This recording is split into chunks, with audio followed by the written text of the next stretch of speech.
All right, push one in the chat if you can hear me.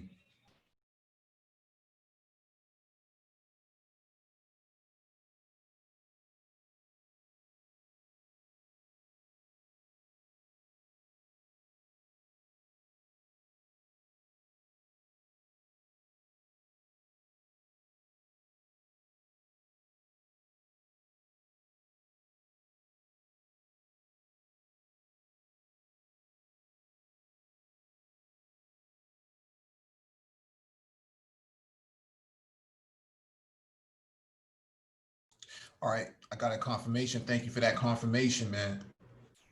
Welcome back to the Black Brain Trust. This is episode 5.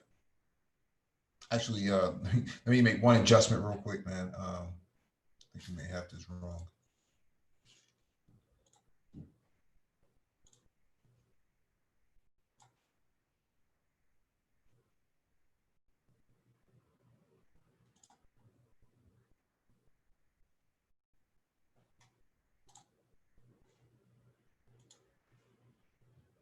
All right, this is episode 575.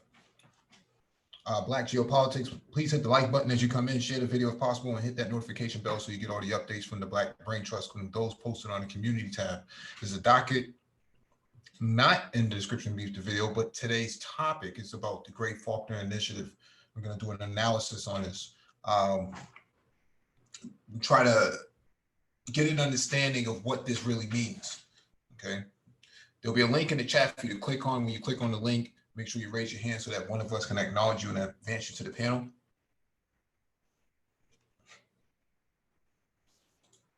If you want to join us in this discussion, you have to update your Zoom app to 5.1.1 before joining the panel.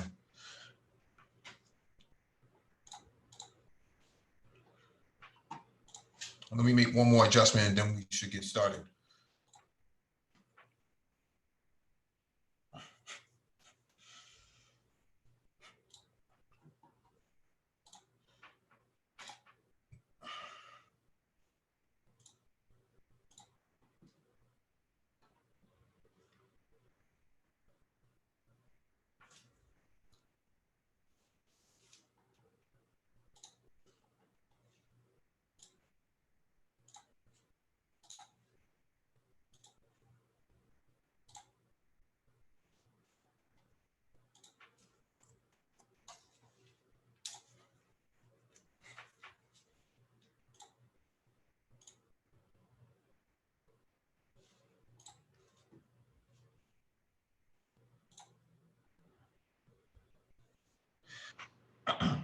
All right, let's get started. Why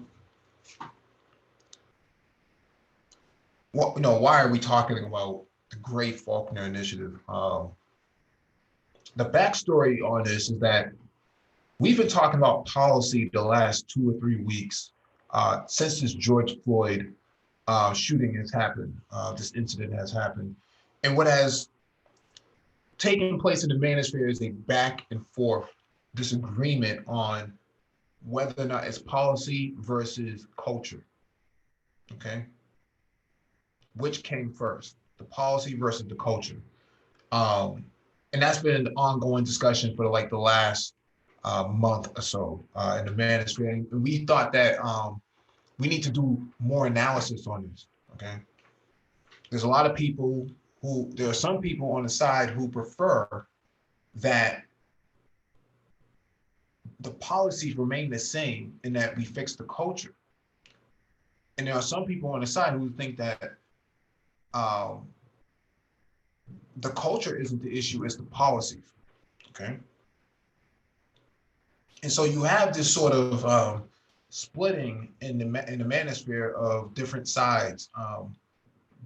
Those who claim to be conservative and those who may be seen as liberal are being basically pushed to opposite sides of the room, so to speak.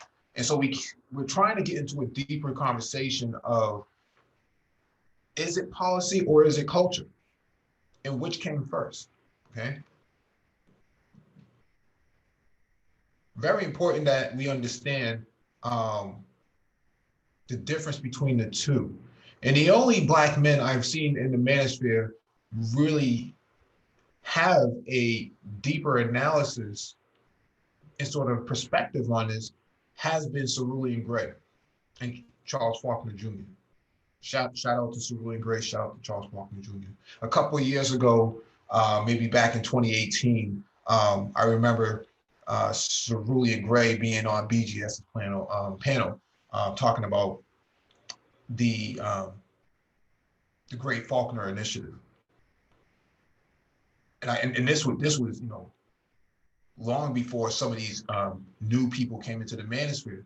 They were having this conversation about policy, okay, about having a docket, having an initiative, okay. They were looking at this from a wide angle view, okay, a mile wide and an inch deep. That's the way they were looking at this. This is very broad. Whereas some people were just saying, well, keep all of the policies the same and just fix the people, okay? And Cerulean Grey took it from a different perspective with Charles Faulkner Jr., both being ex-military, both working in their respective communities. And I thought that it would be interesting to actually have this discussion now, because it's relevant to what's going on within the communities itself. And so some people who claim to be conservative like or are indifferent about the policies that impact Black people. And so what happens here is they come out with their own metrics and they say, well, this percentage of Black people are shot by police. And so therefore it doesn't really have any resignation, or it's not really that important. Black on Black crime is more important, right? Black on Black crime. This is a, the term Black on Black crime is a very racist sort of perspective that was ginned up by the dominant society. It should be considered intercultural violence, but people always go back to Black on Black crime because that's the sort of framework and perspective they've taken on by the dominant group without actually understanding. And so they always throw out Chicago. They always throw out Baltimore, and throw out, look at Philly, look at this predominantly Black place. All of these places, they're just so violent. And it's because of drugs, right? No one's really making money off the dope game right now. That stuff died in the 90s. So the idea that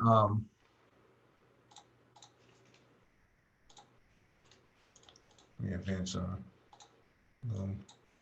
and so the idea that people are just randomly killing each other because of cocaine and weed and stuff like that, that's not really the case. That was the case in the 80s and the 90s. Yes, there was intercultural violence at a level based on a underground Black market. But if you do your research on American history and you go back to the early 1900s, okay, Italians and Irish people and Greeks were all at war with each other, even the Portuguese, okay? They were all involved in these sort of intercultural wars over the prohibition of alcohol. And so what you see of the Black community in the 70s, 80s, and 90s, or let's just focus on the 80s and 90s, was really based on prohibition and the infiltration of intelligence agencies and law enforcement, okay? Black people don't have boats, submarines, and other vehicles, submersible vehicles that can actually bring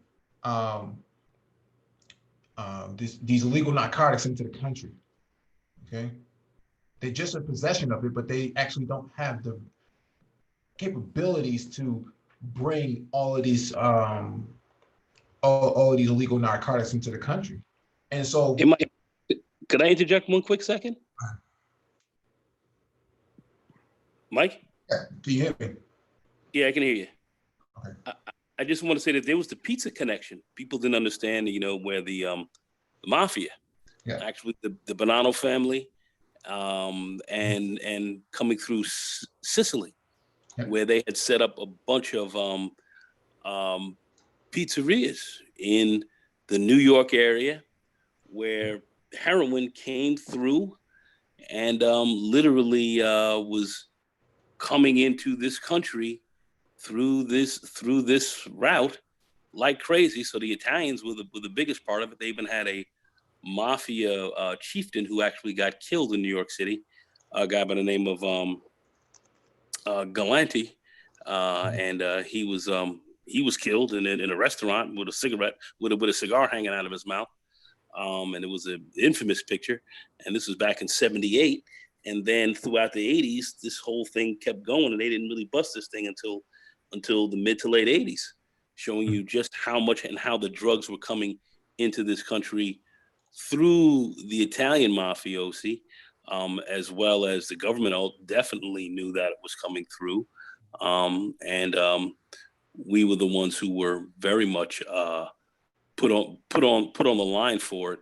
But this can be readily verified through the Peace Connection trials and looking at all that, and it goes well back to Italy with a guy Tottarina, who was who was really the super master lord of this coming, who had processing plants coming right out of Sicily and moved that directly through the Sicilians here in the United States. But this is how a lot of your drugs came into your community. It was in your communities were targeted, and a lot of that went on. It's very deep, it's very intense. But understanding the history of how drugs and so forth have come into your country, it's quite interesting one, and you'll see that there were other groups deeply involved in this, where we, to a large extent, took the brunt of the heat for it.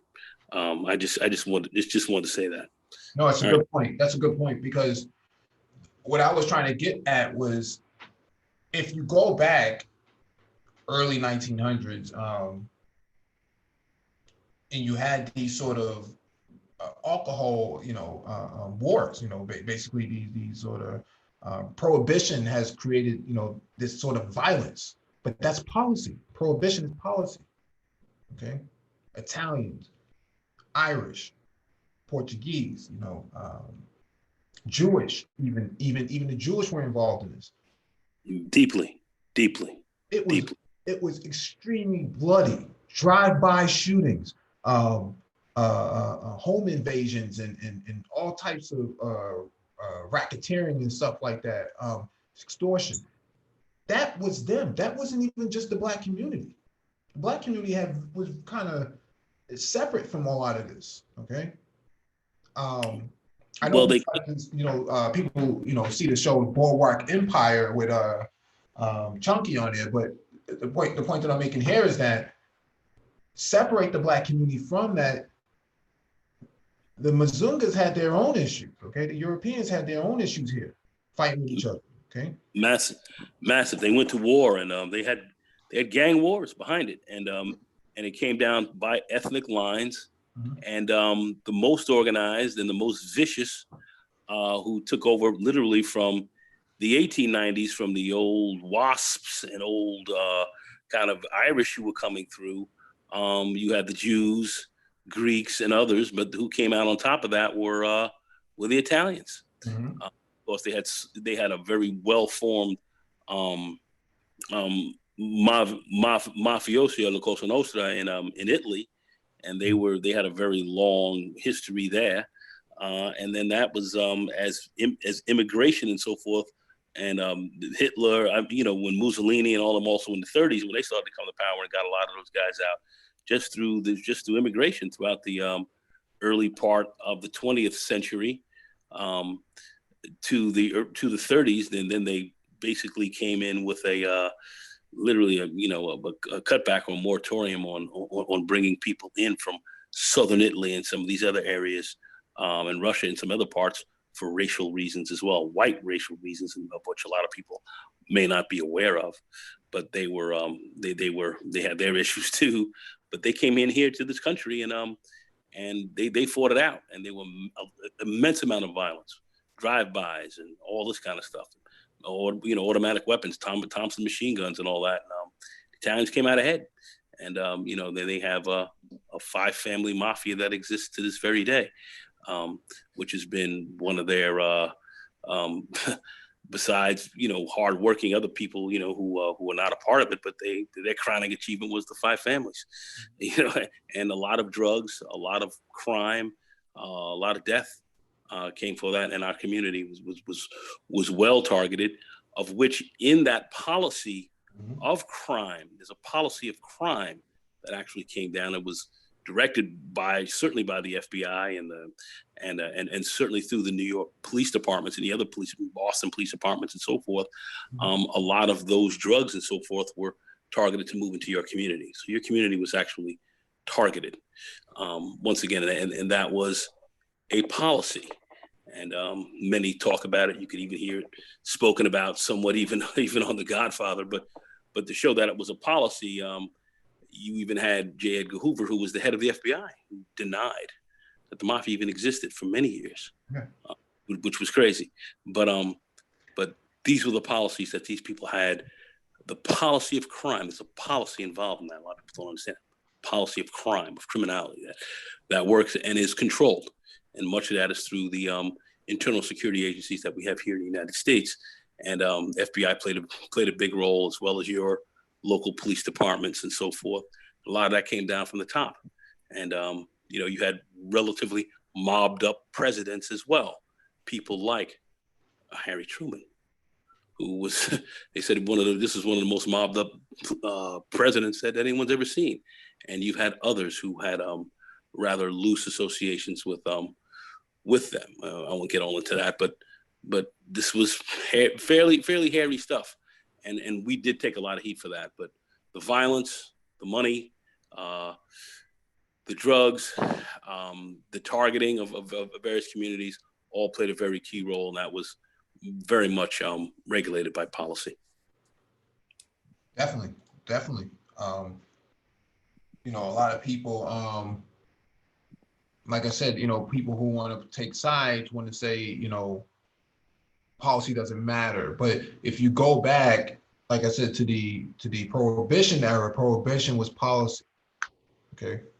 The IRS used to come and try to collect taxes from some of these people. Today, the idea of the IRS even coming to your house is kind of far-fetched, but that's what they used to do back then.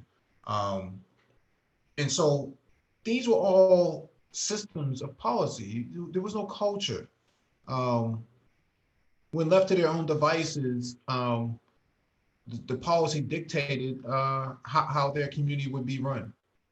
And so for a long time, Jim Crow was policy, okay? And in fact, it was a communist sort of policy, okay? And for all these people who are so afraid of Chinese communism and Russian communism and Cuban communism and socialism in Venezuela, well, Mazungas in the South were pretty much communists themselves, okay?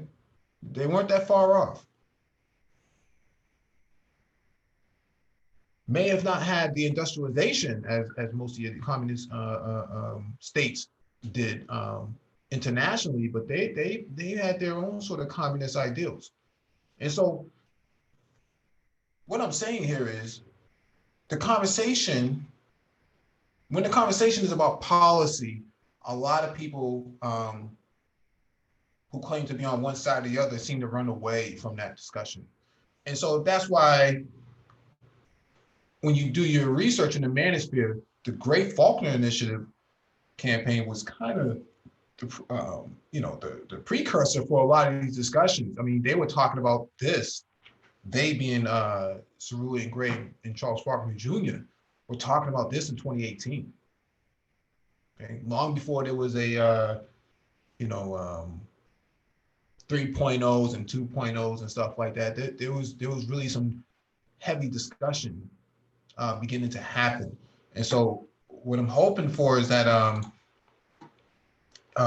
Cerulean shows up tonight. I did send the link out, drop the link in the chat. policy is important to Black people because you can't get anything done without policy. Redlining was policy. Okay. I mean, American apartheid uh, was policy. Yes. All of, and we take a look at so many of the amendments that we had that came down to deal with some of the policy that was found to be deeply unconstitutional. That's why they had constitutional amendments to make sure that you did get equal protection under the laws in your 14th Amendment rights. After Black people came out of slavery and fought our way out of it, and then got involved supposedly in the American society, they came up with the 15th Amendment, which gave Black men the right to vote because policy was you were considered 3/5 of a man and you weren't a full man, if you will. And that was more from a political standpoint than any kind of genetic issue or anything else like that. So you couldn't get the right to vote. One man, one vote, and this type, you didn't have that. So these amendments came up because of these policies that were there previously. Jim Crow, as that became law of the land under separate but equal clause, which came under Plessy versus Ferguson. But first, a kind of grew out of what was called the Separate Car Act of 1890 in New Orleans, Louisiana, which kept Blacks or separated Blacks and whites from riding in the same cars. And, even Eastern Railway thought that was very problematic for them. They weren't favorable of that law. And then they, went to Homer Plessy and said, hey, listen, man, you be a representative here and go in this car and, fight this policy, this new law that we have, because this is actually hurting our business in a lot of ways. And this is crazy for what they're trying to do. And he went out there and did that, got arrested, and and his case went to the Supreme Court, and it was actually beaten in the Supreme Court. And that policy of Jim Crow and the black codes and so forth kind of grew out of that, Plessy versus Ferguson, if you will. And then you had a whole separate but equal thing, and that's literally stayed on the books until 1954 with the Brown versus Board of Ed, which struck that down. But yet you had a whole policy that was involved. And those policies of separate but equal and so forth are still in place today in many ways in the United States with respect to very segregated cities. You still have many forms of redlining that exist. And you have all of these issues that still go on that totally have adversely affected your survival. It's affected your wealth, and it's affected your well-being. You can look at how long people live by zip codes, and you're looking at one side of town, the other side of town. Some people may live 25 years longer than someone on the other side of town because they're in a more dilapidated area that's redlined, that's gerrymandered, that's sectioned off, and those people have a much harder time at equal opportunity with respect to education, healthcare, and all the other factors that play into normal American life. And then people on the other side of town who have it all well, they live a lot longer. So zip code can determine, or it can predict how long you will live, which is insane. But certainly that does exist here in this country. All this is done by policy. And even though some of these policies have been stricken from the books legally, they're still in practice today. And they're those who say, I don't care. I don't give a damn. I got my little piece, which maybe you have your little piece, but it doesn't spread out to everyone else. And actually, you could be doing even far better if those policies were struck down. If you're doing well, you could even be doing far better if those policies were not in place, were not put in place for you. So I think that's where a lot of people kind of miss what's really going on here. So that's why policy is very important. Policy determines almost everything that you do here, and it's all about policy. Even the fact that your woman that you call your black female does not really get along with you that well, or you have the issues with her. A lot of that stems from various policies and policy initiatives that were opened up in your community and have brought some of this absolute madness forward. But that's what we have. So you can't realistically talk about anything in this country, especially when it pertains to Black people in particular, without talking about policy. Mm-hmm. Yeah, absolutely. And so what I'm sharing on the screen is just an article from CNN.com. Minnesota's constitution still allows slavery as a punishment for crimes. Now lawmakers are trying to change that. That's policy, man. Somebody came up with the great idea that these people should be enslaved, but we know Minnesota's history. Well, that we talk about the 13th Amendment, and that's supposed to have been struck down, and yet it still exists in prisons and so forth.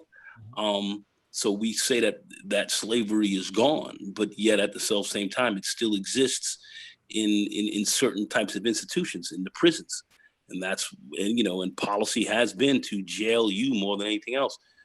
Put drugs in your community, jail you more, and so forth, is exactly what we've seen. And then when you ask some of these people these questions as to why are you jailed more? Why does this happen more? Can you give me an explanation? You use drugs at the same level or even less, but why are you put in prison more? I don't give a damn. Doesn't mean anything to me. You hear these types of things, or you hear others sit down and say, well, they shouldn't be doing this or they shouldn't be doing that. And you hear all these different excuses as to why certain things are, but they don't want to look at the policies as to why these things are actually in place. Against you and really against your community. Sure, there'll be individuals. I've never been busted for drugs. I never sold them. Right. I was involved in that, and Mike and many others here have not been involved in that, but many others have. Many others have been hit for it, who haven't been involved in the business. Or let's say somebody's been walking around smoking a marijuana joint. Shouldn't be smoking marijuana. Everyone else does. All right. It's very, very, very pervasive in our society, but they've targeted you specifically for this. And more likely to be arrested than a white yeah, person. yeah. And if you're more likely, just like you're more likely to be pulled over and fined, just because you're a Black driver. They found that in Ferguson. They had they broke it down. The ACLU did a whole study on it and showed that Black people were pulled over more. They were fined more. They were actually found to have less contraband on them than white people who were pulled over, but yet they, in fact, kept their budgets up and made money for the city by targeting the poorest people in that community by being harassed more, pulled over more, and fined more. And the wealthier white folks who were in that community did not get pulled over hardly, or did not get fined. And those are people who had the easiest time on doing it.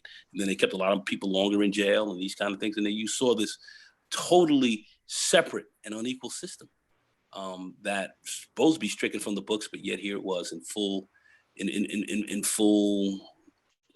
regalia, literally, in Ferguson. And here were Black people who were not being quote unquote niggerish, or quote unquote not being a savage or all this kind of stuff, and they were just being pulled over and fined. And then you start asking yourself, well, how is this? And what do people have to say to this? And you find from the other side, or the so-called conservatives or whatever, talking total smack or crickets. That's what you hear. You cannot talk about what's going on in this country with respect to us in particular without talking about our policy. I see MOT's here, so I'm falling back. Go ahead. What's going on, MOT? Yeah, what's going on, man? And you have to really invalidate whatever political party these non-policy talk about people are a part of. I don't care where you are. If you're not willing to talk about policy or even understand the history of policy within your party, no need to be taking these people seriously, man.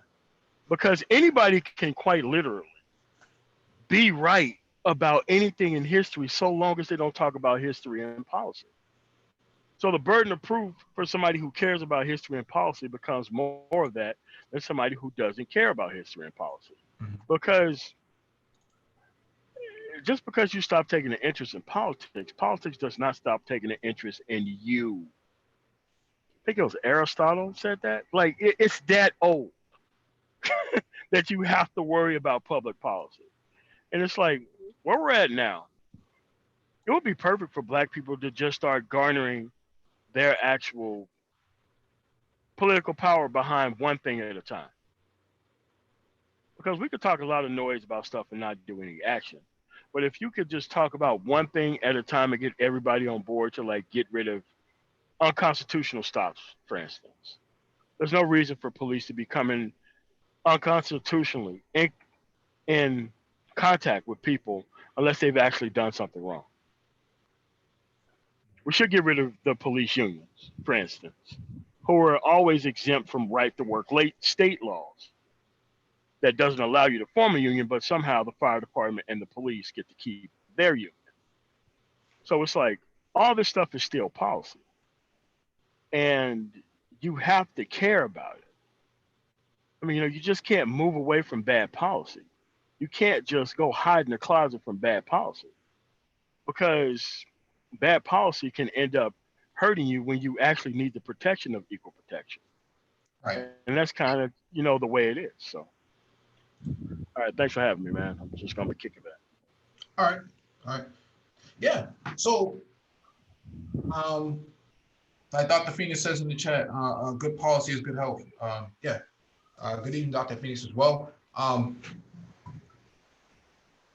The thing is, they think that crime is related to culture, and that Black people in particular are just, predetermined to commit crime because they're going to the person, they're niggas. Okay, this could be far from the truth. We know that when in New York, crime had dropped significantly to the point, where stop and frisk was no longer a necessity. In fact, it was unconstitutional to have it in the first place, but they justified it because 51% of the stops, if not more, were black people, and more importantly, Black men. That was policy.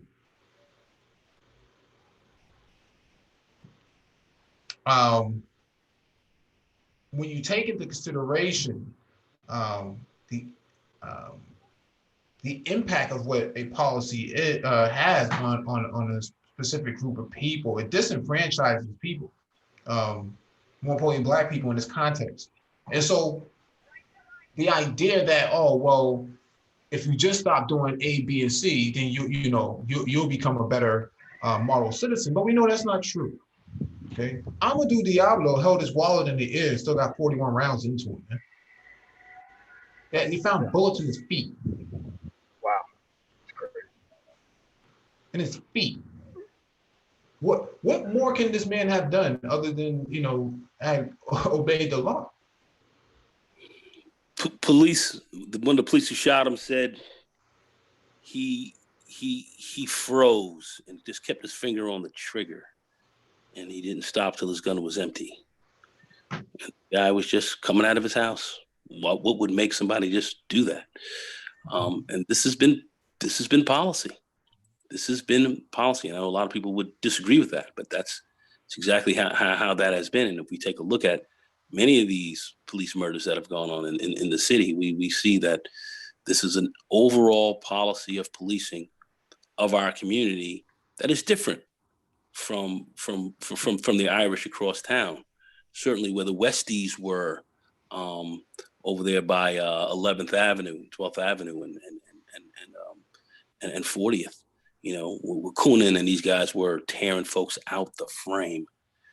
Okay, literally putting pressure on the Javits Center and talking about the large boats that were out there. The USS Intrepid and all that. If you don't give us jobs and have us control these no-show jobs over here, we'll cut this son of a bitch loose and let this boat float out into the river. No cops were over there.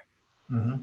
Cops were there, but yet in other parts of town where where people were not dismembering folks and melting them down in the basements and all this kind of stuff like these folks were doing, they were in your community, tearing folks out the frame, as crime was going down. And there were a lot of complaints about that.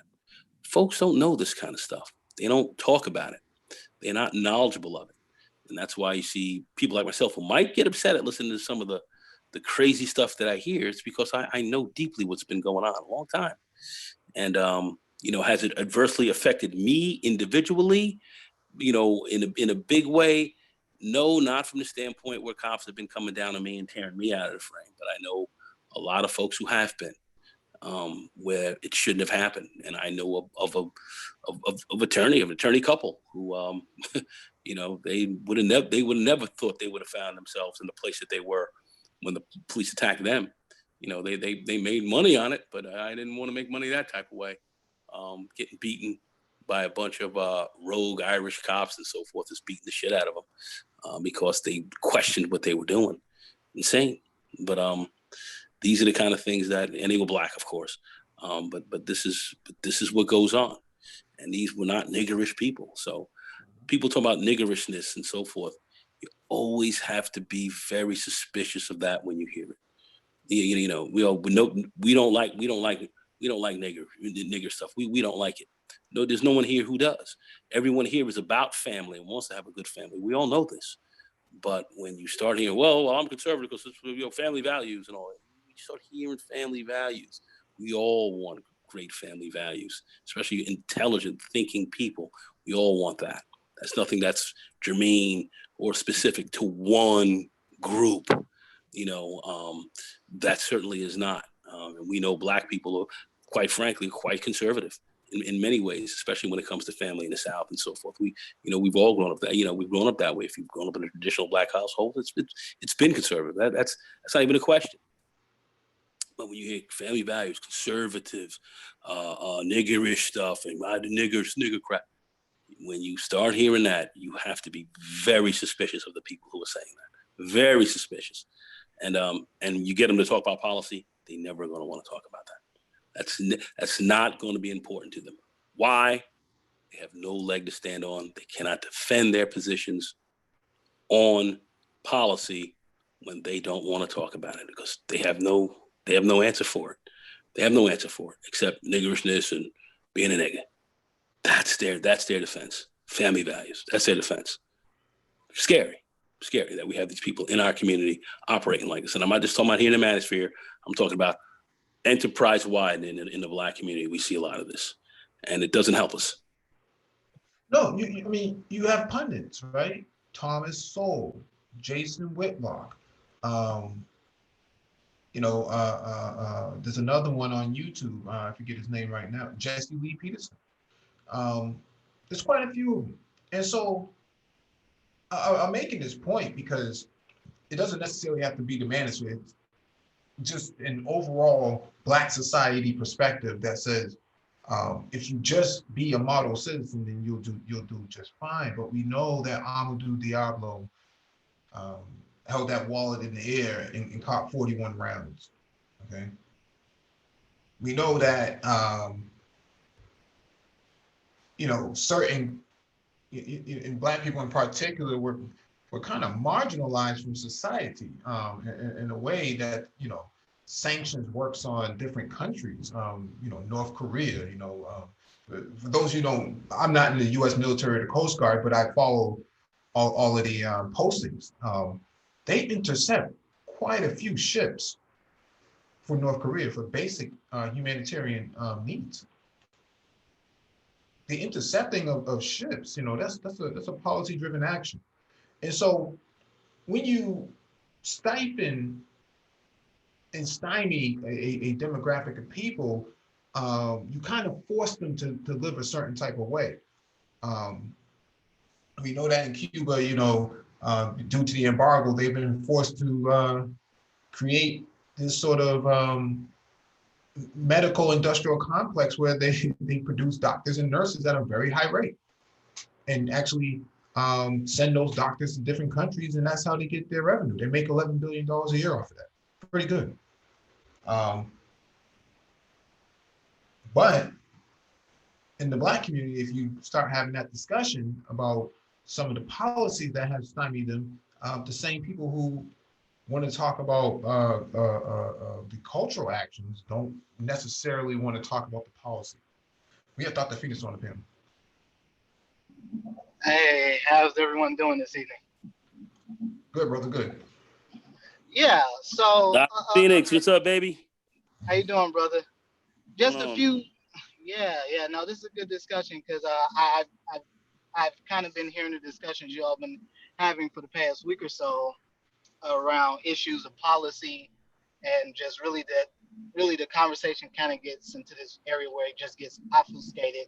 And so a few takeaways here is that, one, I work in an industry, been in this industry pretty much most of my adult life, that is directly impacted by policy. Policy is a record of history.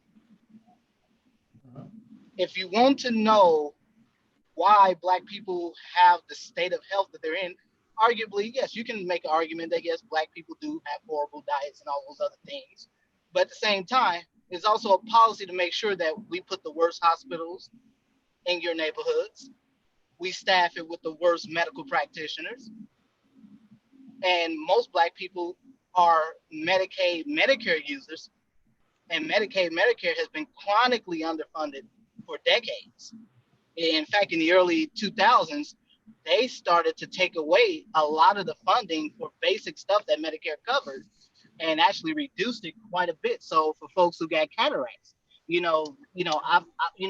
cataracts is one of those ocular diseases that occurs with age, but also occurs as a result of having chronic conditions like diabetes. And so many folks experience cataracts earlier in their life, obviously because they have diabetes and such like that, for example. And when they reduced the amount of compensation that Medicaid used to pay out for that in the early 2000s, the number of cataract surgeries went down by half. Ophthalmologists just stopped taking them. They stopped taking patients who were Medicaid, Medicare users because it becomes so much easier to just have people to pay out of pocket and more profitable. But again, most Black people are recipients of Medicaid, Medicare, and therefore physicians, nurse practitioners, physician assistants, they reserve the right to actually refuse those kinds of patients because the payout for Medicaid, Medicare is roughly about 40 cents on the dollar if you're lucky. And that's assuming you get all the paperwork right, you cross all the T's, dot all the I's, and you have a whole department that bills out for that and they don't get the billing codes wrong. And so again, if they do that, if they do get those billing codes wrong, you can be wrapped up with Medicaid, Medicare for months and not even get compensated, which in turn means that many medical practitioners don't even bother to take Medicaid, Medicare. That's why you go into some of these upscale neighborhoods where white folks live. Most Black people don't, because that is a product of policy. Redlining was a policy.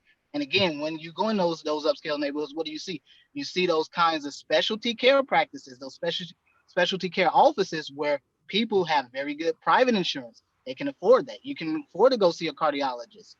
They won't discriminate against you and not give you a pacemaker when you need a pacemaker, even though you're some overweight Mazunga who still smokes and still eats two KFC 2-3 times a day. But again, that's also the policy where in Black neighborhoods you see let's just make let's make these neighborhoods food deserts. Let's put stores in there that serve nothing but frozen foods. Actually, I was just at a Walmart earlier today where they had no fresh fruits and vegetables. Didn't even sell it. Didn't even sell meat or anything. Everything was frozen. That was it. Sodium. And it was nothing but it was in a neighborhood that serves mostly Black folks. Mm-hmm. And when I walked and I asked one of the associates, I said, "Do you guys have fruits and vegetables?" No, we only have frozen foods here. Yeah. And so again, this is policy. So good policy is good health. Mm-hmm. And as far as I'm concerned, what MOT was saying earlier was right on the money. I was in Wisconsin where the previous governor Scott Walker disbanded. He destroyed all the unions. The only unions that were allowed to remain were the police and the firefighter, and those were the ones that voted for him. The only two unions in the state that voted for him. So yeah, so MOT was right on the money when he said that. So as far as I'm concerned, if you want to stop, if you want the police killings of Black men, Black people in general to stop, as far as I'm concerned, policy has to be we're gonna classify all of these as hate crimes, and until you have a damn police officer strapped to a gurney getting that lethal injection cocktail, that's when it will stop. Other than that, it will continue. So there has to be policy where this will be a hate crime and we will treat it as a capital offense. Yep. We have Mr. G on the panel. Anything you want to add before we move forward?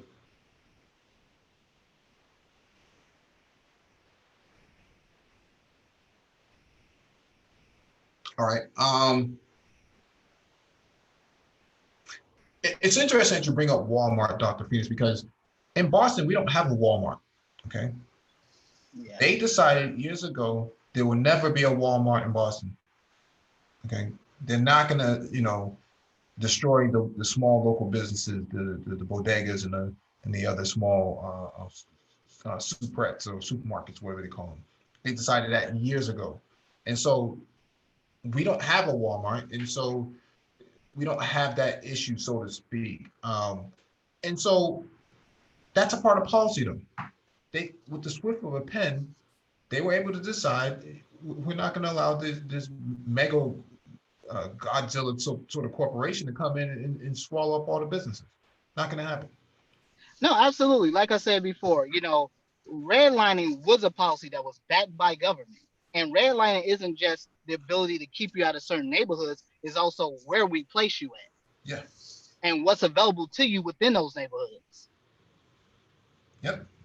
So that's a huge part of where the discussion around policy is extremely important, but also where the idea that somehow we cannot imagine that the life that we have as Black people in this country is not directly related to policy and the impact of that. Yeah. There is no medical practitioner in this country that would tell you what's going on right now is just bad policy. The reason why you got skyrocketing healthcare costs, and this is not just for Black folks, this is for everyone. Yep. If you get cancer, you're gonna go bankrupt. You get a chronic condition of any kind, it is a good chance that your medical bills will be so high, your insurance will not cover it. Medicare, Medicaid will not cover it. And you're going to be paying out of pocket. It is good policy where companies now have high deductible insurance where you're paying $1,000, $2,000. Yeah, So, I mean, but people were forgetting, Dr. Phoenix, like before the American Health Care Act under George W. Bush, how people insurance premiums were like doubling every year for no reason whatsoever. People forget about all that stuff. It was policy because these people were allowed to do that. It was like free market. We could just raise the rates to wherever we can. And if you can't pay it, tough. And they were kicking cancer patients off in the middle of treatment, and all that stuff was 100% policy. Yeah, I mean, this has been on the books for forever, up until the ACA. And the part of it was, if you were a young person and you got sick, you had no ability to get care. If you were lucky, you came from a good home, and maybe their family, maybe you were under 26 and you didn't, and you had the ability to get insurance. But even now, you're a student. You go to a graduate school or doctoral program. You have to buy health insurance. Sure do. And that shit costs thousands of dollars. I'm telling you, as someone that's in medical school, I have to spend thousands every year, even though I go to the damn VA. So I mean, again, the discussion around policy is just so crucially important to just the well-being of Black folks in this society, in this country. There is nothing that affects us right now that is not directly related to policy. Academic, public education, another policy. I mean, again, what is the first thing that gets cut? And when states started talking about cuts, first thing they started cutting are public institutions. Most folks can't afford to go to a private institute. You're not going to afford to go to University of Chicago where you're paying damn near $100,000 a year. Can't go to Marquette University where you're paying $70,000 a year. Not, any of these private universities and college, you can't afford it. You got Oberlin College in Ohio. I know folks who went there. Liberal arts college, people paying 70 G's a year, and that's not even included living expenses. Yeah. So I mean, that place is very small, and it cannot support any type of salary in that area. I used to live down the street in Sullivan, Ohio. That's a little bit, I think that's south of there. Yeah. And trust me, it's expensive as hell to go to that college. There ain't no way most people can get a job there, even part time, to even deal with those expenses. So trust me, it's policy, bro. Yeah. No, like I said, I think the discussion you brothers been having, for the past week or so, I think is a great discussion and is very much something that needs to happen. Again, when it comes to police violence, as far as I'm concerned, it needs to be a capital offense. That needs to be the policy. I mean, it's sectarian violence for no reason. There's no mistake shooting somebody 40 times. There was no mistake with Sean Bell. You get 45 goddamn shots between 5 different officers. Yeah. There's no mistaking that. If this was the military, you'd have been brought up Court on martial, everybody, you'd have been court martial. Article and 31. we act and, and we act like the country can't go on with people being unemployed when they're bad at jobs. The Absolutely. country goes on all the time with people who ain't bad at jobs. Most unemployment figures are based on companies that just up and leave. They act like they Absolutely. cannot replace people who are bad at their job with people who are good at them. It's ridiculous. Well, I think it even goes even further than that. Just if you think about the last few months since everyone's the quarantine, the lockdown, what has been the policy? Let's sustain big business. Let's give them trillions of dollars every day. But then you tell the average everyday person, well, the law, we're only going to give you these extra benefits and unemployment until the end of July, and that's assuming that your state don't run out of it before then. That is policy. Yeah. That's Policy Like, is where policy is where we sit here and say, well, it's about a 13% unemployment rate when we know effectively in black society, especially among black men, the unemployment rate has been about 50% when you're looking at major cities. That is and policy. there's been a policy, in many respects on not hiring you. And we know that for a fact. And we talk about this here in the tech industry, and we even see it in tech. We certainly see it when it comes to Silicon Valley, if you will, and all others throughout Facebook and everything else like that has technical areas that they don't want to have a lot of black people in. And these are decisions, but these are policies these guys have. Now, can one say these are written policies? Well, there's not a written policy on a lot of this. But when you start to look, let's talk about when you start to look at the police department and you look at their police unions, and then you wonder why they can't get rid of people. I was just reading an article about Jersey City, where they said they know they have bad cops there. They know it. You got a black mayor there, and he can't get rid of some of the bad police officers that are on his force. That he can't get rid of them. The unions and so forth have got it set so these guys are hard to remove, and there's going to have to be some monumental changes to be done to get rid of a lot of this. Now this is what's going on. You've got these very aggressive training programs that these unions push, and this is a policy of policing. And I had a police officer in my own gym one day. I was talking to them about killings and murders and all that. He says, "You don't understand." He says, "You don't understand, Carl. You got to understand that this is coming down from the top. That a lot of this stuff that we have that's happening is being sanctioned from the top." So they were saying that this wasn't anything that was just happening on a local level. This is kind of what's being told to police forces all around the country to handle certain things a certain type of way. And then you have others who sign on to it. Your governments, your local governments, and everything else like that. They're down with this. These are unwritten policies that really have to happen. You have to challenge that.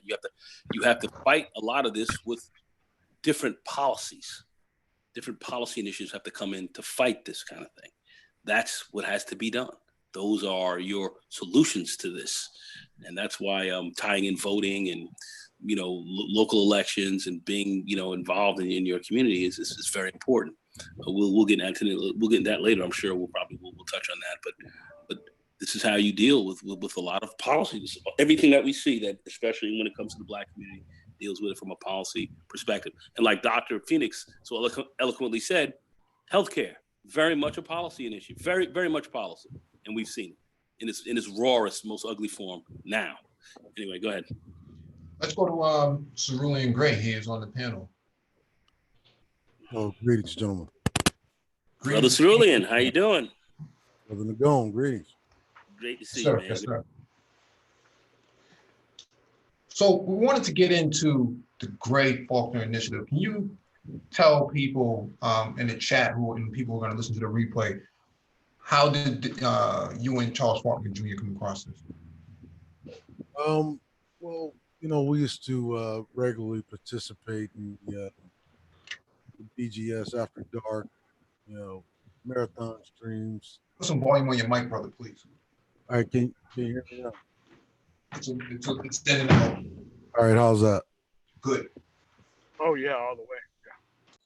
All right, so you know, as you know, we used to participate in the you know, BGS After Dark streams, and you know, we got into a bit of a heated debate about race, politics, policy, and of course the classic behavior. And we have a few guests on there, and I think it was Obsidian was the resident antagonizer, and we were just talking about, you know, a lot of these things just, you know, really addressed at a policy level, and until you get Black people, and I'm not talking about Black people as a whole, I'm talking about specific small groups of Black people localized in their specific areas, to address these things in their areas, nothing's really going to change. What typically happens is that you have politicians on both sides confusing the ignorant masses with this idea that the federal Super Bowl, i.e. the presidential election, is going to somehow fix or change their life. And that's completely wrong about politics. Because in order to even have federal representation at the executive level, at the judicial level, or even at the congressional level, you'd have to address this thing with the states first. Because when you look at, say, Congress is made up of your senators, congressmen, and representatives, these people are selected from the states, and they determine, you know, what federal money, and that's all really that they're there for, is determine what federal money is going to be allocated to their individual districts that they represent. And so your congressman, your state congressman, actually has a great deal more power in the place where you live than the president of the United States. Their senator has more power where you live than the president of the United States. The president is really just an executive figurehead. Okay, he cannot pass, he cannot pass or make unilateral decisions without the assistance or oversight of Congress. You know, and a lot of people think that he's, you know, the commander in chief. No, he's only the commander in chief when we're at a time of war, and there must be an article of war issued by Congress, and that has not happened since World War II. And we keep missing the regular season, the local elections, the mayoral, the gubernatorial for your state governors. You know, even down to the school boards, judges, sheriffs. You're missing all of that. The actual elected officials, you know, your state attorney general. You're missing all of that, and betting it all, eggs in one basket, on a president. And you know, I remember me and Charles, we kind of had like this moment where it's like, we need to talk off air. You know, it was like, if you have a problem with things like police brutality, that's not something the president can pass an executive order and fix. That is something that a mayor can fix, considering that they all wield the authority of the elected officials. I mean, the only thing that guarantees police power is the 14th Amendment. The problem is that while the ignorant masters have been asleep at the wheel, they've allowed privatization of policing through the unions to literally calcify all of that executing authority. And that's why you see a police officer kill a citizen, unarmed citizen in the street, like trash, because they have guaranteed qualified immunity that's guaranteed by the unions, which is a private organization. There's really no reason for a public official to have a privately owned union. But that's what happens when you have a politically ignorant, virtually asleep at the wheel public mass. And then you're wondering why these things continue to happen. But you never think to yourself that maybe it's time for you to organize and start removing some of these barriers in between accountability and government officials. And so how we get around it? Well, a lot of people, and I'm not even going to say the classical pro-black, because what a lot of people deem as pro-black is not really pro-black. And if you look at the history of pro-blackness, it has always been governed around the institutions. Martin Delaney, former Civil War veteran, is a field medic during the war. He actually is becoming the father of what you deem as black nationalism. The entire pro-black identity is birthed with him. In fact, he is the reason why blacks in this country, all the way up until now, have been the most politically aware group of people. And somehow that gets transformed into things like Pan-Africanism, which today is basically your modern day punchline for immigration. And then, because we black and they black, we should be fighting for them to come here. No, actually, you should be fighting for them to stay there. And the reason why is because, we get into the other part of this thing that people have falsely assumed is a pro-black narrative. You don't need to be joining that white man's military. See, my initial reaction is have you ever seen the demographics of the military? Whites aren't even a majority anymore in the military. But the funny thing is that when immigrants come here, those immigrants you fought to help get them over here, they have no problem joining the white man's military, if you can consider it a white man's at all. They have no problem joining the police force, as we see with people like Geronimo Yanez, as we see with the officer Tu Tao, who was one of the people who was standing right there as George Floyd was murdered before your eyes. They're down with the program. See, the thing is that inside of those institutions where you want to be, why is it that you have 13 to 15% of the population, and yet when you look at a national allocation of black police officers, you only have a 6% representation of black police officers? And that's even including in cities that have a majority black population, like a Baltimore. You have 70% blacks in Baltimore. Everything looks black until you get to the police force. So let me stop you there. Mm-hmm. And that's how you and Charles Faulkner Jr. came up with the Great Faulkner Initiative. Yes, because we have to stop looking at things in 2D. We have to stop looking at things as the earth is flat model, mm-hmm. where we think that there's going to be this one size fits all, and we just we go with this prosperity gospel of just start a business. Mm-hmm. It's no, we need to focus on the defense arm. We need to focus on the defense arm, because once you get the power, once you get the land, once you get the resources, you have to be able to protect it. Because when you look at history, because we always address things from history when we were setting this thing out, the one thing that was always lacking was our defense of the things that we accumulated. Mhm.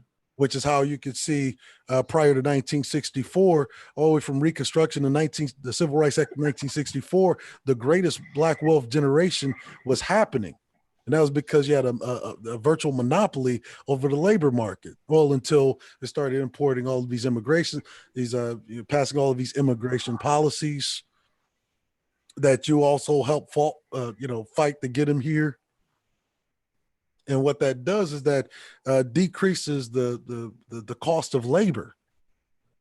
Now, your cost of labor was already low coming out of sharecropping. Mhm. Your labor didn't need to be any lower.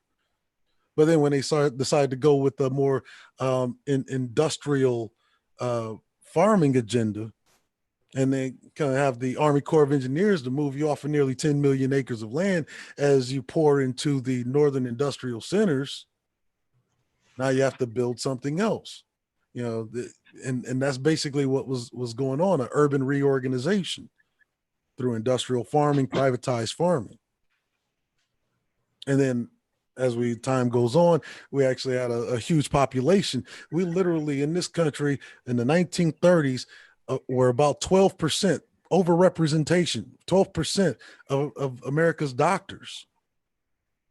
Man, people don't know that, because what happens is that, Hollywood history, they tell you, well, you blacks, you just came out of slave. People were just, dumb and stupid. And, you didn't really know anything. No, you weren't the most politically aware. You weren't the most politically active or organized. No, actually you were, which is why there were all these efforts taken to break you up as a solid block. And that's when in comes all of the extra shit, the radical feminism of the second wave, that not only racialized women's rights, but genderized it specifically, which is how they cut a lot of the Black women off, and they had to kind of latch on to the bandwagon in order to during that massive redistribution of wealth during the second wave feminism, had to latch on just so their children can survive. And then we get into the third wave, Gloria Steinem era, where, oh, you don't really need a man. They start teaching this shit to the churches, which is why I have a huge problem with Black churches. Because when we're talking about getting somewhere, just with the money alone that's being dumped into the Black church, you're talking about community transforming wealth that's locked up in that church, that's passed through the church's hands. And then we get the blamings of a character like Obama, first so-called Black president. And then you get to asking, well, how much did you give Obama, and what did you demand from Obama? Because there were demands made. The problem is that you need money to create things like petitions and get, political representation, i.e. somebody to sponsor said petition so that it be heard on the House floor, so that it could then be turned into a bill with a 2/3 vote. And this is the political process. One part work, one part money, and then the voting, that's really kind of like the last part. You already have to have been organized in your money and your resources. You already had to be organized as far as getting the word out there saying, okay, this is going to be our candidate. And it really doesn't matter if the candidate is Black or white, because, I mean, you look at history in this country. I mean, look at DC. What happened with DC under, Marion Barry? DC was, a crack infested quarter. Okay. You see, so you're not necessarily going to get a better policy just because they're Black. But if because they're Black, you actually have more leverage because you both share the same race. And the same voting block in the most cases. Exactly. So let me ask you. And so the idea is to aggressively start pouring into these institutions that, you know, a lot of Black folks so averse to, right? Because instead of saying fuck the police, you should be trying to become the police and develop a culture around protecting you, because that's what the police do. They're supposed to be meant to protect you, and the rights and authorities that create the police as an establishment are guaranteed by the 14th Amendment. And they were really done within the idea that that states have to adhere to the federal laws, which was basically to protect the fifth, first, second, third, fourth, and fifth Amendment rights of citizens by any and all means. But yet, you see the current way things are, because you have a politically just dumbed down mass. They don't, and they're like stuck in this like state of apathy, and they are conditioned by the the political one-liners, like fuck the police, yada yada yada. Why would you want to do that? Why don't you just become the police? I mean, the reason why they play bagpipes at police funerals is because of the Irish. So you're telling me that you can't develop your own culture within the force? Well, it's hard to as of right now, because you're only 6% of the overall police force of America. But say if you were an actual representative number of your population, say 12, 15%, well, now the culture starts changing. Well, I would just like to say this. I'm like the Baltimore police force, which is probably one of the most corrupt in the country. It's very corrupt. You have quite a few Afro-American police officers there, and from what I'm seeing, literally from the leadership on down, and how that police community is run, we see a lot of terrible chicanery going on there. So I don't know if it's all about Black police. See, we look at the police. I think they would be better, but in some respects, we're not seeing that as well. See, we like to look at the police, right, as this bubble, right, because we like to think that the police are completely at the mercy of the citizen, and they're not. You see, the problem is that fucking union. So you could have Say it again. The reason why Baltimore police is as corrupt as it is has nothing to do with the individual police that are on the street. It has everything to do with the union. We speak on that all the time here, all the time. There's no doubt. Go ahead, brother. Union actually encourages that negative adherence. Like, I'll give you an example. Here in the Twin Cities, I know Chief Arredondo back 12 years ago, he was actually going to sue the very police department he had just got assigned to, but for issues of racism within that department. The problem is that every level, even though he went on basically a crusade to try to push these covert racists out of the department, at every single level he was being blocked by the union. And in fact, going as far as to threatening his badge, threatening forced retirement, threatening that you'll never move beyond lieutenant, that type of deal by the union. The union literally is more powerful than the damn chief of police himself, which is fucked up, because it's a privately owned and operated union. Unions were actually designed to protect citizens from exploitation of private corporations that they're employed by. That's what they're. A city is not a privately owned or operated institution. It is a publicly owned. It is a publicly traded, and it is paid for by public funding.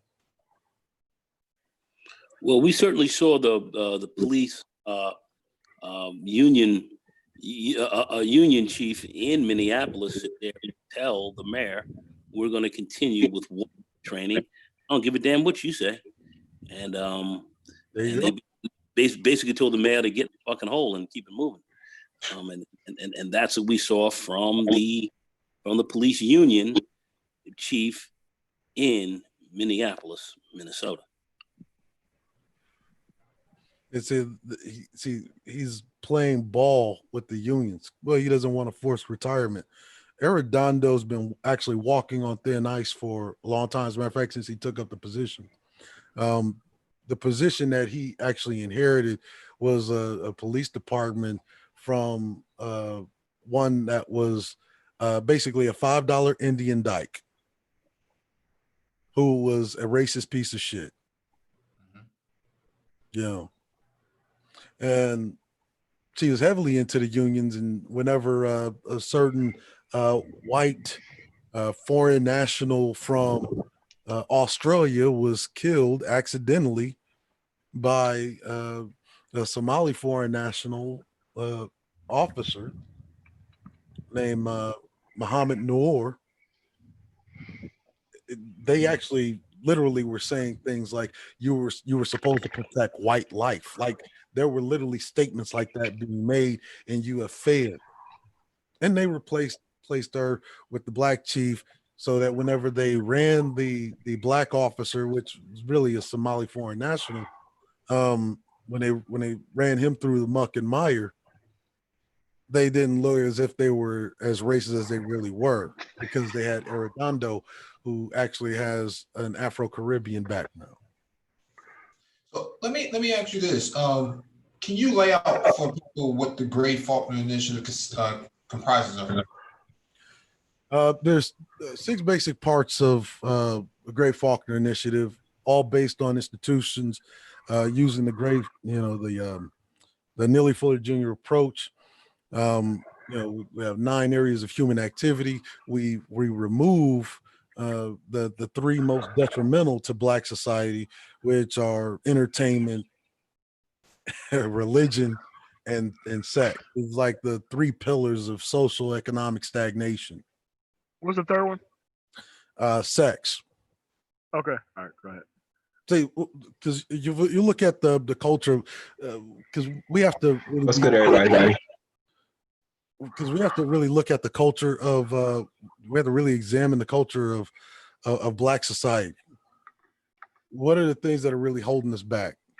You have young boys growing up thinking that the only thing that they're good for is dribbling a fucking basketball or catching a football in midair. They want to be a fucking rapper, which is entertainment, or you want to be the next movie star, or in some cases, as far as women go, they want to go out to Hollywood, become the next big star, and then when that doesn't work out, they end up being cycled through the porn industry. Then you have religion, probably by far the most detrimental of the institutions of Black culture. The church continues to sell us this prosperity gospel of God only helps those who help themselves. Pastor driving his new Bentley. Most of the parishioners are walking and catching public transportation to the church, and because they believe one day Jesus is going to come through on a white horse and save them all, they go ahead and dump their full-on pocketbooks into that collection plate every Sunday, and is attributed to more than 300 something billion dollars since 1980. But it never stops someone like a Careflo Dollar from getting the new G5 jet that he doesn't really need. And then we have the sex part. We know what the numbers are. We know that Black men, specifically Black boys, having a very difficult time, getting into industries that have the ability to generate wealth. And we know what the racial blocks are whenever you get to a certain level, and these things don't even actually start in at manhood; they start in childhood. We have a high rate of derelict Negro males who don't want to own up to their mistakes. They go off, they love pussy, but they hate the responsibility. Mm-hmm. And because of that, that culture of needing to be sexually validated from betwixt the legs of some random whore that he meets, that he thinks is the love of his life, and it turns out not to be so much. Now he's railroaded through another system that is exploitative, whether it be child support or mass incarceration. Mhm. And because of dealing with that poverty, what you find is a lot of young black men fall into the state manufactured traps of doing crime and just, you know, just to survive in many cases. Some, because of the sexual validation, encourages more criminality because they see, you know, this guy over here is getting validated. Why the fuck am I going to sit there and work a 9-to-5 job? Because he's getting all of the benefits of, you know, without putting in any of the work, you know, without having to spend the hours upon hours crunching midterms or any of that. Like, why the fuck am I doing the right thing in college? Why don't I go out here and fucking make money hand over fist because I can get big booty, you know, Brenda down the street, you know, because she's giving it up to him, giving up to guys like him. It's like, I'm in for the fast money.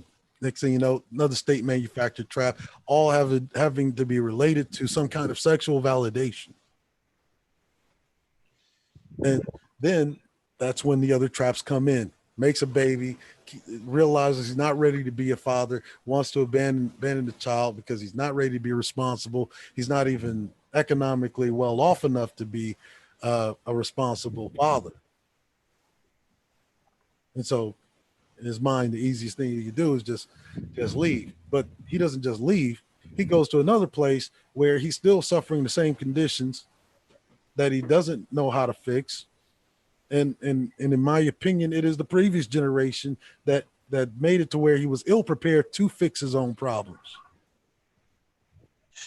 Now you say there's 6 steps to it, or at least a listing of 6. What's the you know, what's the second and third and fourth and fifth? So basically, we have we're talking about the 9 areas of human activity. Mm-hmm. Labor, law, education, politics, military. Any other one will come to me. Okay. The other one will come to me. I'm on a brain fart. So let's focus on what you just listed then. How it applies in Black society, a Black society, if you have to apply it. Okay, if we have to apply it to activity, let's just get into the education. Education, institutions of education, especially K through 12. These schools, especially you go to public education, they're all paid for by public funding, federal funding. The reason why we chose those 6 is because every time we look at the fiscal year budget, the things that are always allotted, where America's wealth goes to, is those main 6 institutions: your Department of Education, military, right, labor, and Sorry about that. I'm not sure why. Go ahead, Cerulean. So economics, that's propping up the banks, but we actually have strategies of moving around from the banks. Mm-hmm. Education, specifically the Department of Education, which is, you know, basically K through 12 and post-secondary, colleges, universities, you know, the state schools. I mean, all of these institutions get federal funding. Labor, the labor market.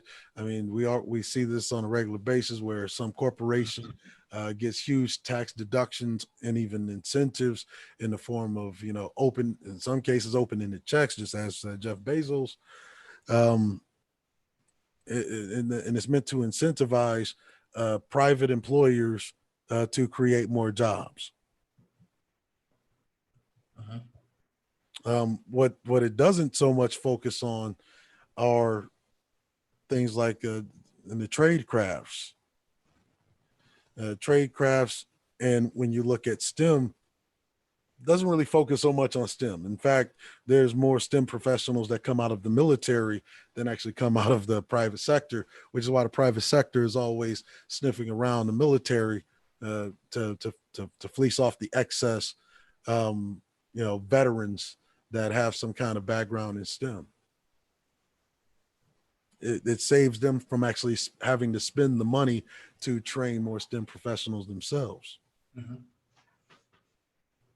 When it comes to law, I mean, there's no police department in the country that doesn't get federal funding.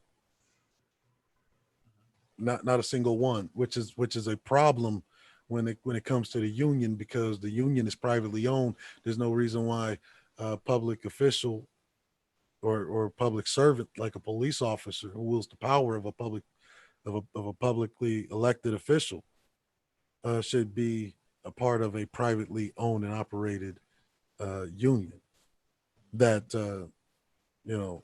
is also getting federal money. And that's really kind of the hiccup about it. And so because they have it locked up on that side, you have to convince people that the police department is where they need to be. You have to convince Black people to where they need to be. Now, unbeknownst to, a lot of the, I would say far right, just radical conservative opinion, most black boys between the ages of 18 and 27 literally qualify to be police officers. And yet we have less than like 50,000 a year that ever apply. So with this great, let me ask you this. So with this great Faulkner initiative, would it be served to a person running for office? Is it presented to the head of state, federal government? How does this apply? No, it is presented to the community. Okay. Because it doesn't matter whoever is in office, because if you don't already have the community organized around these things, whoever you put in office, it's not even going to matter much, because you're not going to have a representation. Like you look at one of the most powerful local voting blocks, and no matter what city that you go to for mayor, one of the most powerful lobbying or even voting blocks are those that support police and police unions. Another one is that those that support firefighters, EMTs, EMS, which are actually extensions of police department. And yet, most of Black America, Black boys between the ages of 18 and 25, literally qualifying for all these positions, and less than 50,000 actually apply every year. Like we know what the data is. And the reason why is because we are averse to American institutions. Hell, you have some pro-Blacks that'll go as far as to say, well, we need to withdraw from American institutions and build our own. Like, nigga, we did build this. Mm-hmm. Yep. You see, like we did build this. It's up to you to fucking fight for the shit that you built. Like, there's always going to be somebody around that's going to want to take it from you. Just depending on what you're willing to sacrifice to maintain it, keep it. And I'm saying that these institutions are every bit as much as ours as there is, the white man's. I mean, we are fucking Americans. And yet, whenever it comes to the institution, man, fuck the institution, man, fuck school, fuck the police, man, fuck the white man's military, man, fuck a job, It's like we say there is always something that can benefit Black society that is always preceded by fuck Black community. Like you tell Black folk, man, we need to get some money together. Local areas, we need some money together to do this. Oh man, fuck all that. Man, voting ain't gonna never work. You know, that's interesting because if voting didn't work, you wouldn't see the Asians always lobbying to get more Asian police on local forces. You wouldn't always see Hispanics always lobbying to get more Hispanics on local forces. Because or you also wouldn't see the large numbers of voter suppression that's done in your community, keep you from voting. well, you can actually get around voter suppression with your presence in the institutions. Yeah, you certainly can. But the thing is Like a that police department. they try to stop it. Yeah, especially like a It's not a problem. yeah. Like if you're a mass majority in a police department, you find places where there's actually large percentage of black police officers in those cities, like Atlanta. You actually see less voter suppression. He's right about that. This is a real fact. Every single way that you go, where you see actually a large percentage of black police officers that actually represent the black population, figuratively speaking, represent the population as a whole by percentage in the police department, you actually see less voter suppression. Well, they went ham and they went ham at the gubernatorial election. They went ham on. They tried to stop all kind of black people from voting over there in Atlanta. In the black districts, they were having issues. I would totally agree with you, but my God, they went ham to keep up. What's the name from winning that royal race? They went ham on voter suppression. Ham. It was crazy. Yeah, because that's what happens when you see, like, if you notice the reaction to what you think is a fair seeming liberal white society, and they're watching, power literally slowly slip between their fingers, where they thought that they had a hold on these good old Negroes that they ain't never going to do nothing. When you start seeing that power starting to slip away, that's when you see them become more aggressive and try to do it, but they couldn't stop it. They can't stop it. And so what happens is you see, in many cases, like what you've seen in Detroit, you see white flight. You see white flight. Like, fuck, we're losing control of these Negroes. Time to go somewhere else so you can boost the population there, and we'd be the premier people. A lot of industry was lost there in Detroit as well. I think that played a fairly significant role as well. But I would overall agree with you. But as far as economics goes, we do have the economics. We're talking about 45 million native-born blacks in this country, 27 million of them that have some stable source of income. I mean, there's your economic block right there. Mm-hmm. And whenever you look at the black community, unfortunately or fortunately, whichever way you want to look at it, black women hold the purse strings to that. And because you're in this pickle where you need to bolster your forces as black men, you need more black men that are of that can actually grow up and actually enjoy their childhoods, become productive men in society. That's not going to change unless you get involved. You see. Okay, well, I got a question. Mm-hmm. So, how can you motivate the people who grew up in that environment beyond the choices of the actual women who chose the men to be their fathers? Like, how is stranger men that they've never been grown to respect, how are those people supposed to actually motivate these boys to actually do all the stuff that you're saying? How is that supposed to happen? Well, it's like this, right? How about just being an example, right? It's like, one, I'll just be real with you. The example of overly mobile, productive black men that they just It's just not there. I mean, I noticed this even in YouTube, where we have the majority of the conversation talking about the minority of the population. Like literally 13%. 13% of the overall Black population is unemployed, impoverished. Yeah, less than just under 20% of Black people that fall on welfare or some other kind of social program. And but we spend the majority of our time talking about that 22% and the 13%. Than we do talking about the other, 80 or so percent of productive Black folk. Yeah, but do you see any areas where any of these women who are picking these guys actually trying to solve those problems amongst themselves as actual women?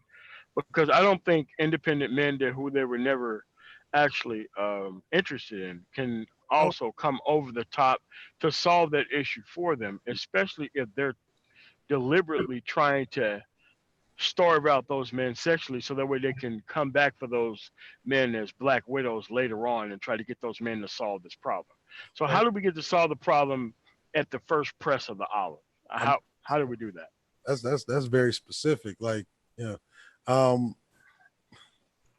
I mean, it's like this, right? So if it's already clear that they're not capable of solving their own problems, who's now these are still your people, but whose responsibility is it to solve the problems of the society in which you belong?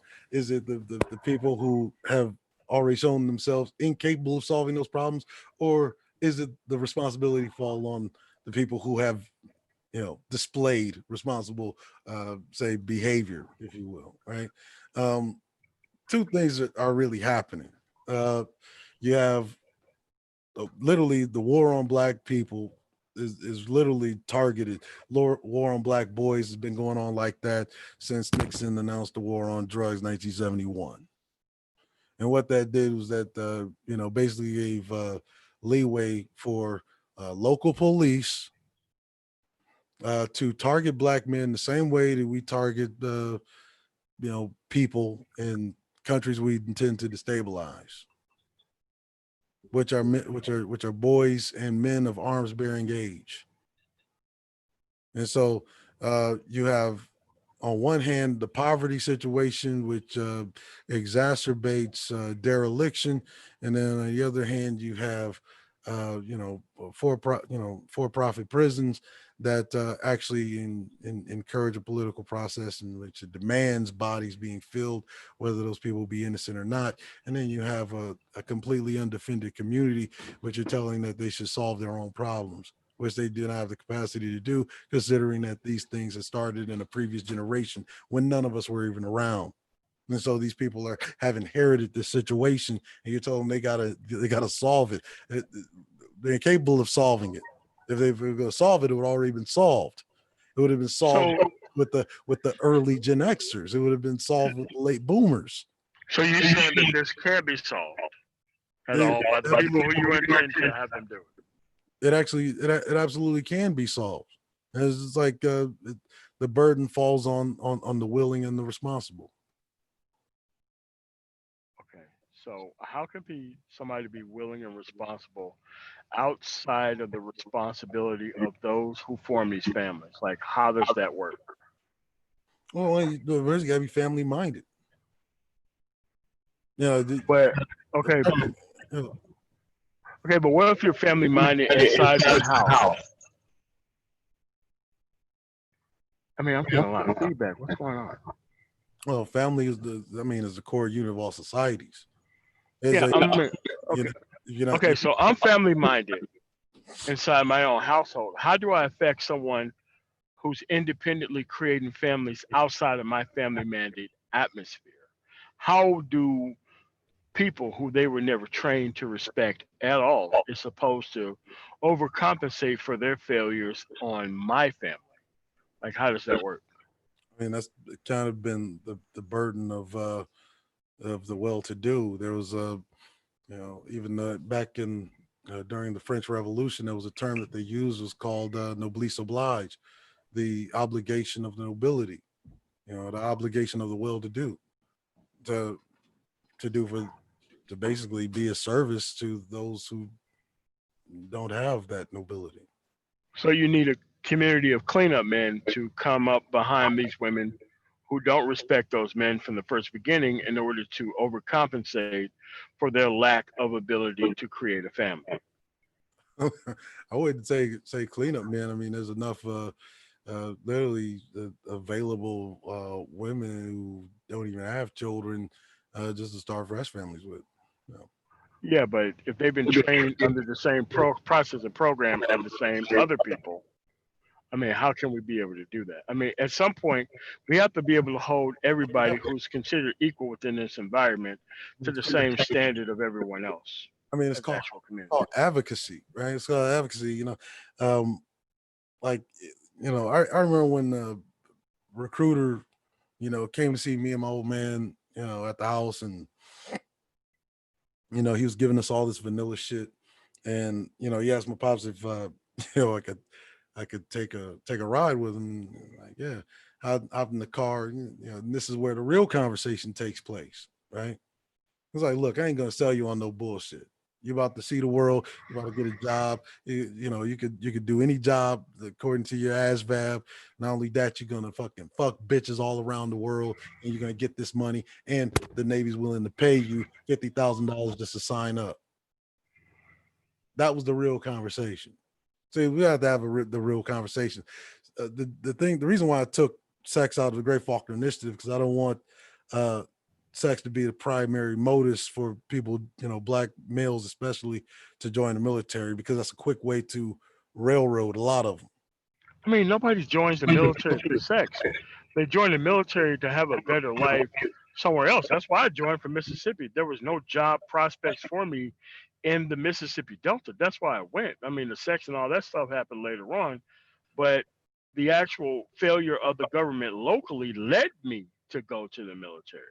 Because my family was not in clergy, i.e. the black church, or even had any connections around the city, because most of my older parents were dead. Church, I mean, if your family was connected to the church and, Mississippi, you're connected to the church, you didn't have to want for shit.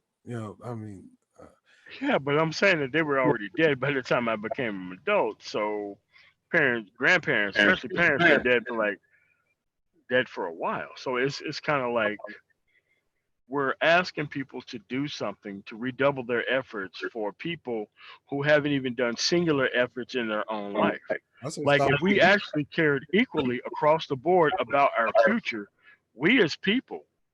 See, I say stop focusing on the old motherfuckers that are already set in their ways, and literally focus on the youth. They're the ones that need you. These old motherfuckers don't need you. No. We're not coming here to actually save older people. We're actually saving the youth that are trained by older people, which in most cases are even worse than older people.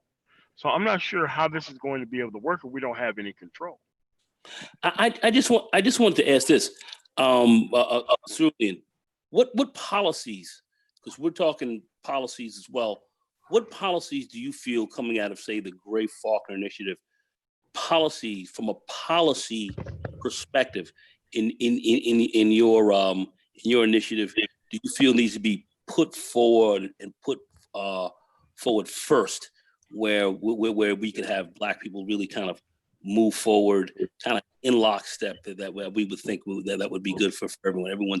Everyone's, because I would say everyone's interest is involved, but just for the sake of asking the question, where everyone's basic interest would be involved here. What policies would you, or what policy initiatives would you move forward out of this Grey Faulkner Initiative first? Well, about 12 years ago, we actually had an initiative here. Because we want to get more Black EMTs, EMSs, firefighters, yada, yada, yada. We wanted to get more Black police officers too. We failed at getting more Black officers, but we succeeded in getting a program for more Black EMTs. In fact, a family member of mine was one of the first to go through the pilot program, went through all three programs, ERTs, got her certificate and licensing for emergency room technician. And then eventually went through the EMS and all of that. A program like that, a pipeline specifically designed for Black people to actually be able to kind of flow into these institutions easy. I talk about that program for EMS Academy.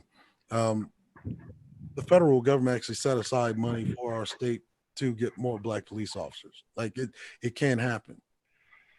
Now it did take probably about two and a half years of legislation before the program was actually able to launch, because it is a process, and I'm not going to sit here and lie to you and tell you it's just easy, just write up a bill and he's going to pass it. No, you're going to have to fight for it at every step. But a pipeline proposal for more Black police officers, especially an opportunity like this where you have Black folk that have been completely confused by PC culture, thinking we're living in a post-racial society and seeing all the evidence that we're clearly not. I think a proposal for a Black police pipeline that would actually be of some good. Yeah, that's a good point. Because I think we've talked about this on here before, that there should be a pipeline for STEM. Oh, sure. Yeah, because Black people.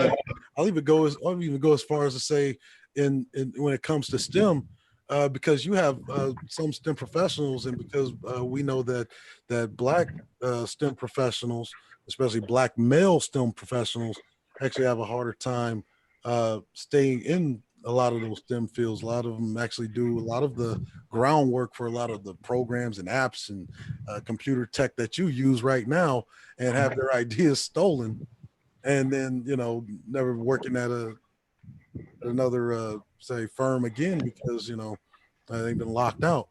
But they can still sell their STEM skills to the general public. Like we have brothers here that we have a brother here that works. Well, he doesn't work. He actually owns a cell phone repair service. Yep. And things like that. Now, one of the things we talk about is apprenticeships in the Great Faulkner Initiative.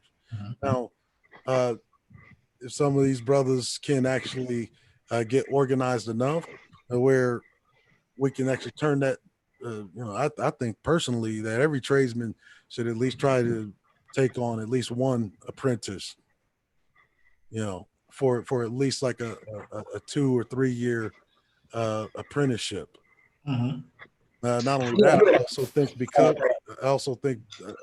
because of, in the light of what's going on right now, I think that this will probably be the best opportunity to get like an incentivization program to where if an apprentice or if a skilled tradesman or STEM professional takes on an apprentice, I think that they should get a stipend from the federal government. Because if you look at what's happening right now, especially with the trade war, especially with all of these rushes to build our technology in-house, because finding all of these back doors put in by Chinese manufacturers, I think that's a policy that should be on the table for Black folk, a proposal. Yeah, I mean, I don't have any disagreement about that. But I think there's a couple of questions for you about your about the Great Faulkner Initiative. Let's go to Mr. G first, and then we'll go to Dr. Phoenix.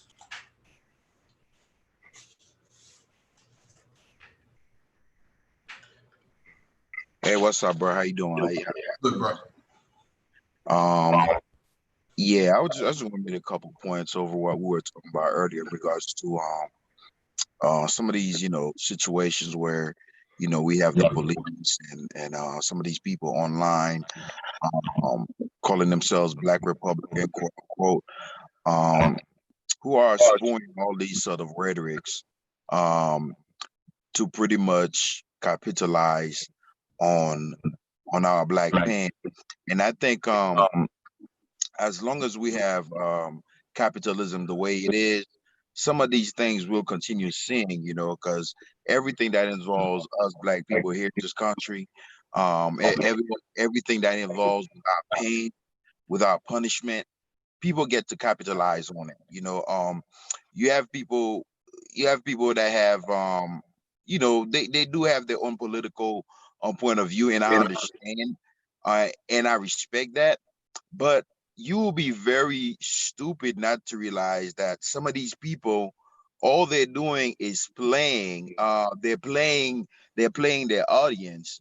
You look at some of these people, for example. I know you guys talk about some of these guys like that have these YouTube channels and stuff like that. You have the Hodge twins, right? These guys started as a fitness channel, and they switched over to being full blown right wing nuts, comedian right wing nuts, and it pays. It pays. It pays pretty good. When you browsing on YouTube, and you come against one of their you come across one of their videos, you're looking at, like, in 2 hours, dude's doing like 190,000 views, and then you scroll down, you find a O'Shea video that he did 2 days ago that got 14,000 views. Okay. It just pays so good. And it's really disheartening when you have people that look like you, because these racist people that want to push their narratives, they're just gonna have you, Candace Owens, somebody that look just like you. And as long as this person that look just like you say everything is fine, then everything must be fine. So we will continue dealing with that as long as capitalism is the way it is, because these kind of things pays a lot.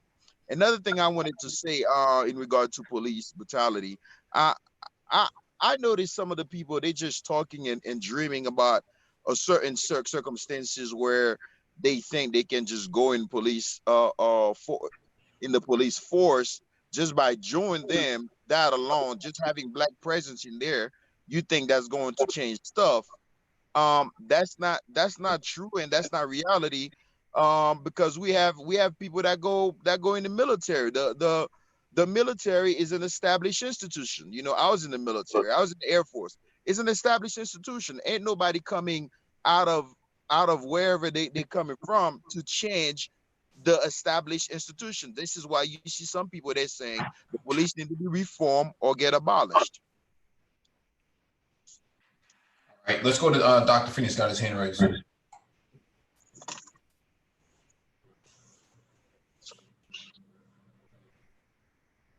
I think Dr. Phoenix may be away. And so what I want to ask Cerulean is, from a weighted standpoint, from a percentage standpoint, how much of the Great Faulkner Initiative do you think can actually be, right out of the gate? If we were in January 2020, no COVID, no pandemic, how much of it can be implemented or launched?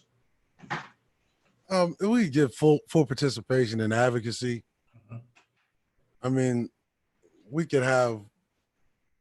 We have to make it a cultural thing where, it's always actually been a cultural thing for blacks in the military, right? It's always actually been a cultural thing for blacks in education. It's always actually been a cultural thing for blacks in politics. Mhm. It's actually been a part of a culture all the way up until this recent generation.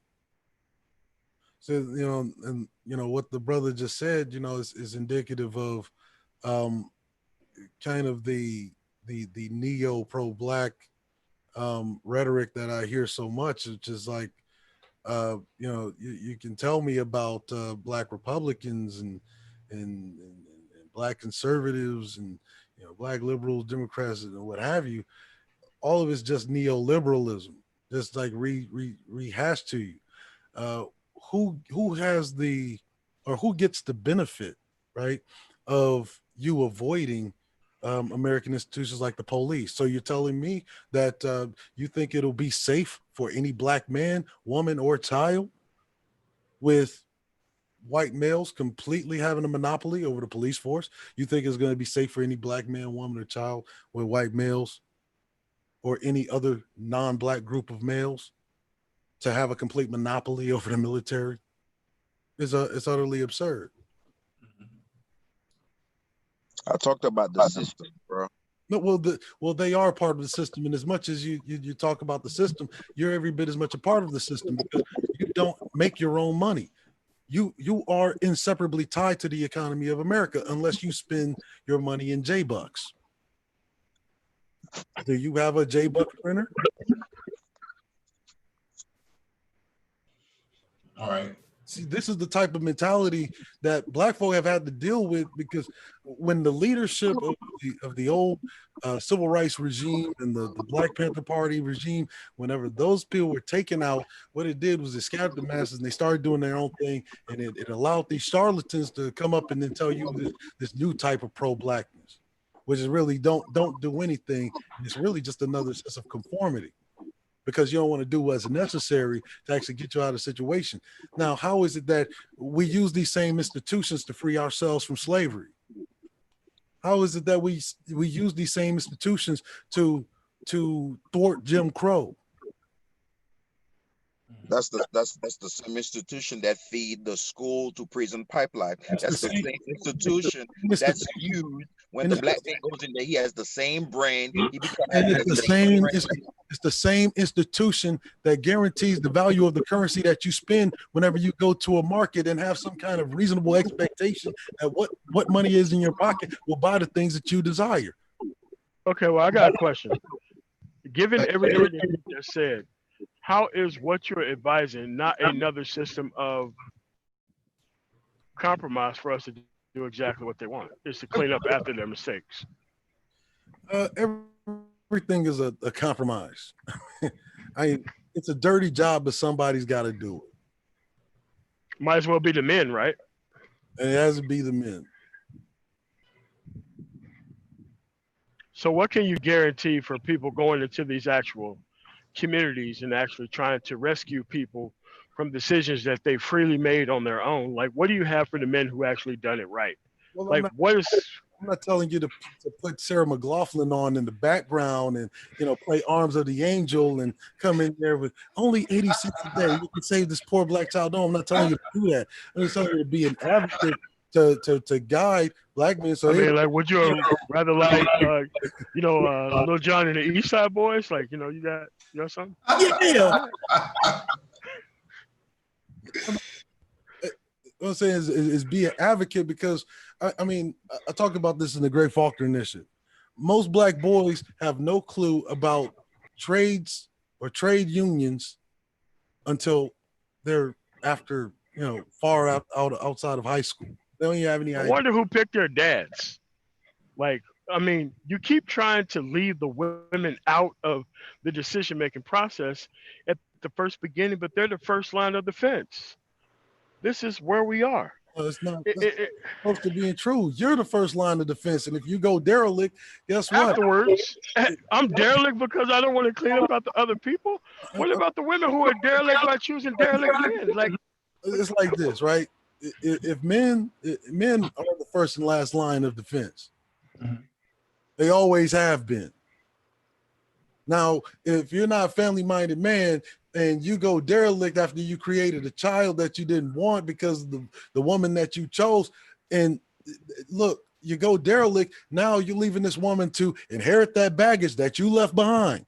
And then make it so bad. If the women are so bad, right? What thing is in your mind to say, I'm going to allow another generation of boys to be destroyed because I don't want to be called to action? Man, it's almost like they can't be on birth control before they interact with these men. It's almost like that. You know what? Here's an idea. If you're gonna say that, then how about we just advocate for forced sterilization of the current generation? Well, we should. So you saying TNR, grown black men? So we go one generation completely baby free, right? Yes, we should. We should, to build wealth. I believe that. I believe that we should. And black men and black women can do it together, because remember, black women are their own group that they created power outside of the black family with. So that would be the perfect plan for us to work together on our respective sides and then come together as we have our resources together. But black women are not their own group. Black women have never been their own group. Black men have never been their own group. See, we keep trying to play this. We keep trying to play this team sport as individuals or individual groups, and you can't have it that way, because you need your people in all areas of human activity. As far as government goes, you need them in all levels. Otherwise, you're gonna leave your competing male group with a complete monopoly over those institutions. And then what will happen is in another generation, you're going to be crying about how come these black boys, and how come I grew up fucked up or whatever. You see what I'm saying? Like it just perpetuates itself. Yeah, but because of the decisions of one group of people, you're trying to push it off on another group of people in order to fix it. I mean, I want to fix like the next person, but at the end of the day, if the one group of people who primarily starts the wheel, it should be ultimately up to them to actually stop it from happening, because we haven't held them responsible for the outcomes of their actual choices. That's something that you clearly want men to actually overcompensate and do.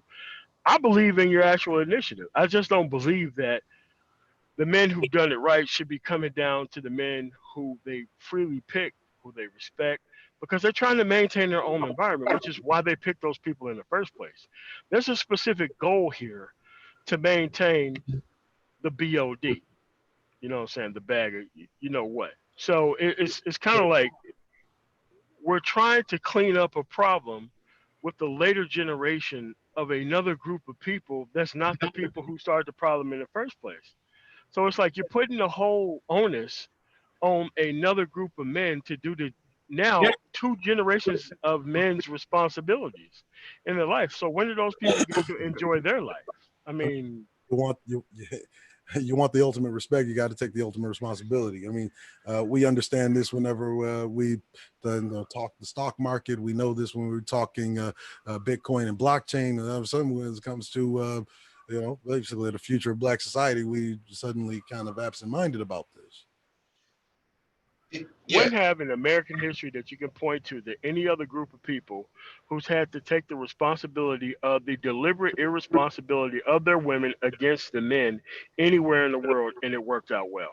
There's nowhere where you can point to me to where expired women and inexperienced men join hands to create some newfangled community. Mm-hmm. All it is cleanup man rhetoric, just dressed up as some type of Walmart romance novel from the checkout. Are you telling me that? Are you telling me that General Mao, whenever he organized basically downtrodden body of Chinese people that were literally under threat of mass murder and by the British and by America, by Russia, and so forth and so on, by the Imperial Japanese?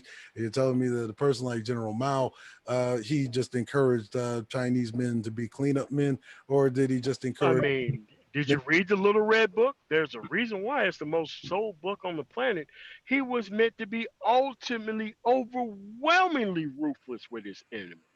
He did not say within that book in no shape, form, or fashion that he is to be the cleanup man around anybody. You have to bring something to the actual table in order to so be General Mao never looked at his own group of Chinese women, who many of which had children with outside forces, never looked at them as enemies either.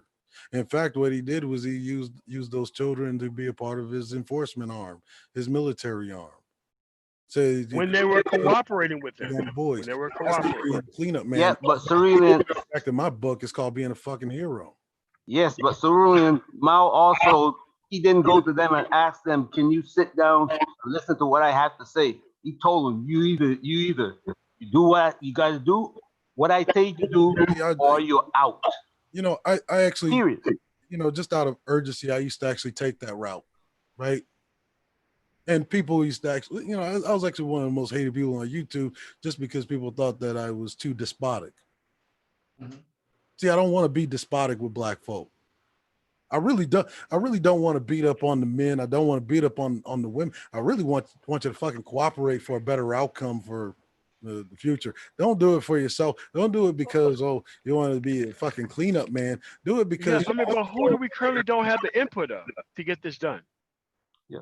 At no time in history has this been tolerated. Period. until this generation. Well, then in that case, you got to come in. You got to sit them down and say, look, either you do this or you're out. I mean, would you prefer to go the Dessalines way? Take a walk into the ocean, Oh, no, or you put in some work. because That's it. because I'm a student of actual history, and I'm a big fan of Dessalines. You know what he did? He went around and he asked his own Haitian brethren did they like croissants, and if they did, he chopped their heads off. That's how we basically weeded out the. So you mean we should do that with Focus and Ray Ray and men who ain't actually doing anything in life? I mean, we can't be realistic because we know what they're gonna say. Can you hear me? I can hear you, Chaos Rain. Okay. Yeah. All right. What's good, Cerulean? Oh, greetings, Ken.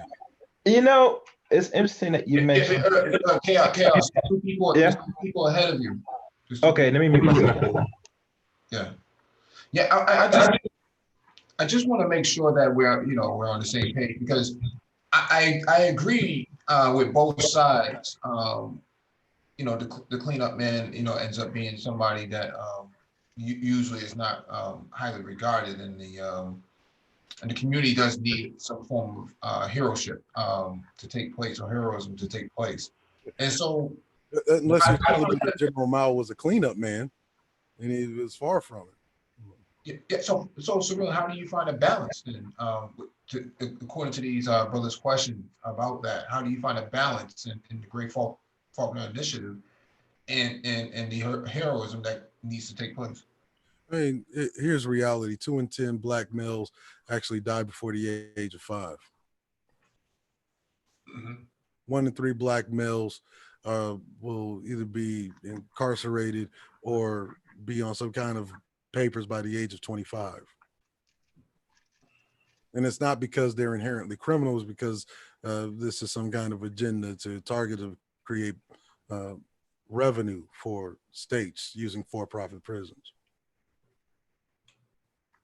It's just a matter of what you're willing to sacrifice to see this better future. Will you want to take those steps towards it, or you want to look at it as I don't want to be a cleanup man. Nobody wants to be a cleanup man. Everybody hates to shovel shit. Can I add something to this, if you don't mind? That's the street sweepers of Venice. You think they like that job? Well, can I just add something to this? Because I did miss when you come, because I did have my hand raised. Yep. Here's my perspective on this situation. As someone who's a millennial in their 30s, Mm-hmm. the problem with what is being said here is that I am making that sacrifice. I am one of these brothers out here that's making that sacrifice. I'm a medical student, and this is one of the most expensive and one of the most difficult endeavors anyone can ever do in their life. And I ask, and I think to what MOT is saying, he's exactly right. Because the problem is that if I'm making that sacrifice, then am I expected to go back and do that for everyone else that wasn't willing to make that sacrifice? Because again, I'm a brother from the south side of Chicago. I went into the military at 18. And I can honestly say, yes, black men do get railroaded in the military. And certainly I didn't, I had issues in the military, but at the same time, I also know that a huge part of the reason why I've been able to do a lot of things I did was because of the experience. So I did make those sacrifices. Even now, I'm making those sacrifices. And I do have brothers younger than me that I do mentor. Actually, in fact, a couple of them that I met here on the Black Brain Trust. And they speak to me offline. Brothers that speak to me offline, who I've met through the Black Brain Trust, I tell you, I'm pretty straightforward, pretty accessible. I don't give you no bullshit. I tell you what it is, and that's it. So I got the brothers that come to me, but these brothers reached out to me. I can't be expected to go and just try to find a needle in a haystack when I'm already looking at when just the cost for me going to medical school, and that's even with the military and the VA paying for this, is still astronomical. So again, there has to be some incentive for black men or black people in these positions to do that. Because I agree, there needs to be a mentorship, and certainly that's something I do in my private time.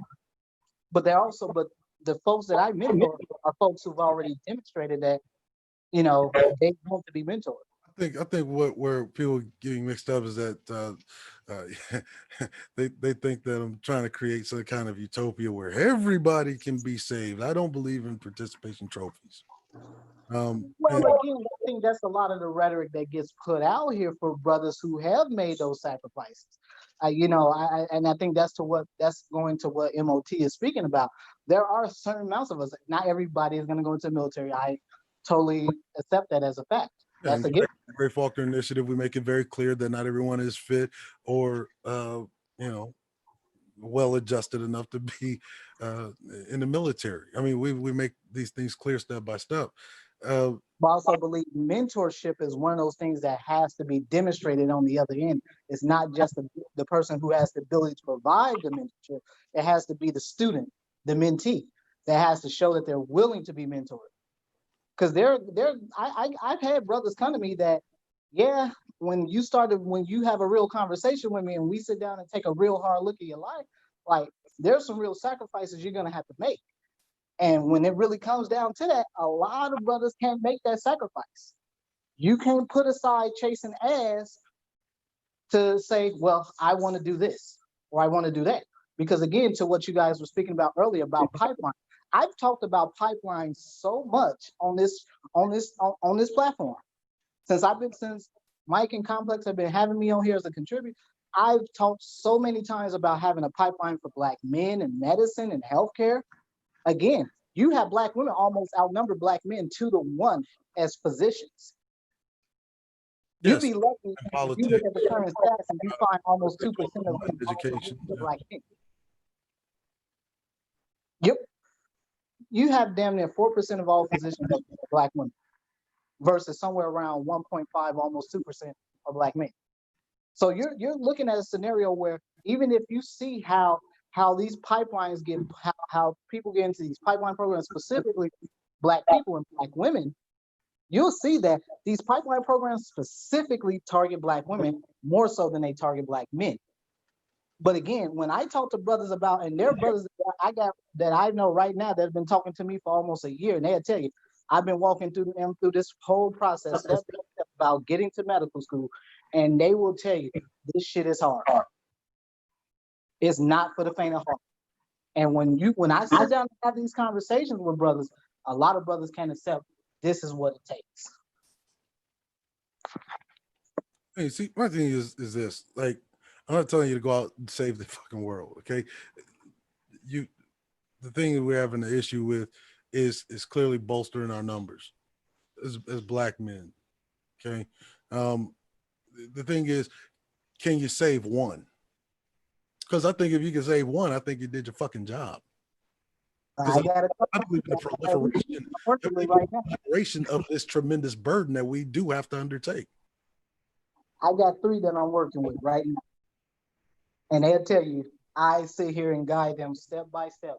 They can call me whenever they have time. I make myself available. This is in between me studying and everything else. Because I'm also, look, I'm not about to go there, but I'll just say this much. I think part of the problem is that there becomes this undue burden that gets put on a very small percentage of Black men. And at the end of the day, it's not fair because this is a communal effort. This is not just a small group effort by a certain percentage of Black men here. This has to be an entire community. Because if advocacy, if you notice, as advocacy increases, the more it actually encourages people to share the burden. Like, I mean, I've seen it plenty of times. I mean, I was organizing with a former city councilor when he was running on his campaign, and he'd do barbecues every weekend, give out free food. While you're giving out free food, hey, you willing to pledge to the campaign? You know, things like that. Most of the time when we were doing these activities, there were young boys there. It was like a lot of them had never even fathomed, other than Barack Obama, that there'd be black politician, let alone somebody that looks like them, a black male. And I'm just saying, like, as advocacy increases, the more people actually want to join in on your efforts and share the fucking burden. But see, what happens is we spend the majority of our time talking about the dregs of Black society rather than increasing advocacy so that you can actually create a stable, well-funded, middle class of Black men. Because that's the problem with Black male society right now, is a shrinking middle class. Yes. Uh-oh. No, I absolutely agree with that. I do. I mean, you do have a shrinking Black middle class. Some people would say it's virtually non-existent now. However, I also believe too By that 2050, right? We sit on the sideline by 2050, whenever the average household wealth of Black society nulls down to zero. Like, it'll be too late to even be, active about this. well, I think right now, I think we've already approached the point of no return for many Black people, to be really frank with you. I think what happens is something that kind of doesn't get discussed in these conversations, is that if you look at the starting point of the average Black male, many Black males have piss poor reading skills. I mean, if you look at the literacy rates for Black males, if you look at some of the standardized testing for young Black males, we're talking high school age and younger, it is absolutely at the bottom of the totem pole here. And so that implies, one, a systemic issue, but also implies a community issue, meaning that how can you be a parent and a mother, especially, and your son is 15 years old and he should be reading at a high school grade level, but he's reading at a fourth grade level? Because the statistics have been pretty clear about Black males, that most Black males start to fall behind between the second and third grade. And once they start to fall behind at that point, they will never catch up. So the issue becomes, very much a community-driven solution. Also becomes one of these things where, we can talk about policy, but policy is only as good as the community that it impacts. Thank you, Dr. Phoenix. So really, you have a response to that? I mean, on one hand, yeah. But I mean, it's like, you're asking me to solve some other problem, like with women. Like, I mean, when I look at it, like, Black women are more organized than you. They organized around their issues. I mean, I was at City Hall probably 6-7 weeks ago, and there was a hearing on the property tax thing, and I could see a sea of Black women. Why? Because there's just more Black female homeowners than there are Black male homeowners, which Black male homeowners in Twin Cities is shrinking, as many of the professional Black males have a tendency to move other places. They're moving, a lot of them moving to the South, to, places that like mixed communities like Dallas.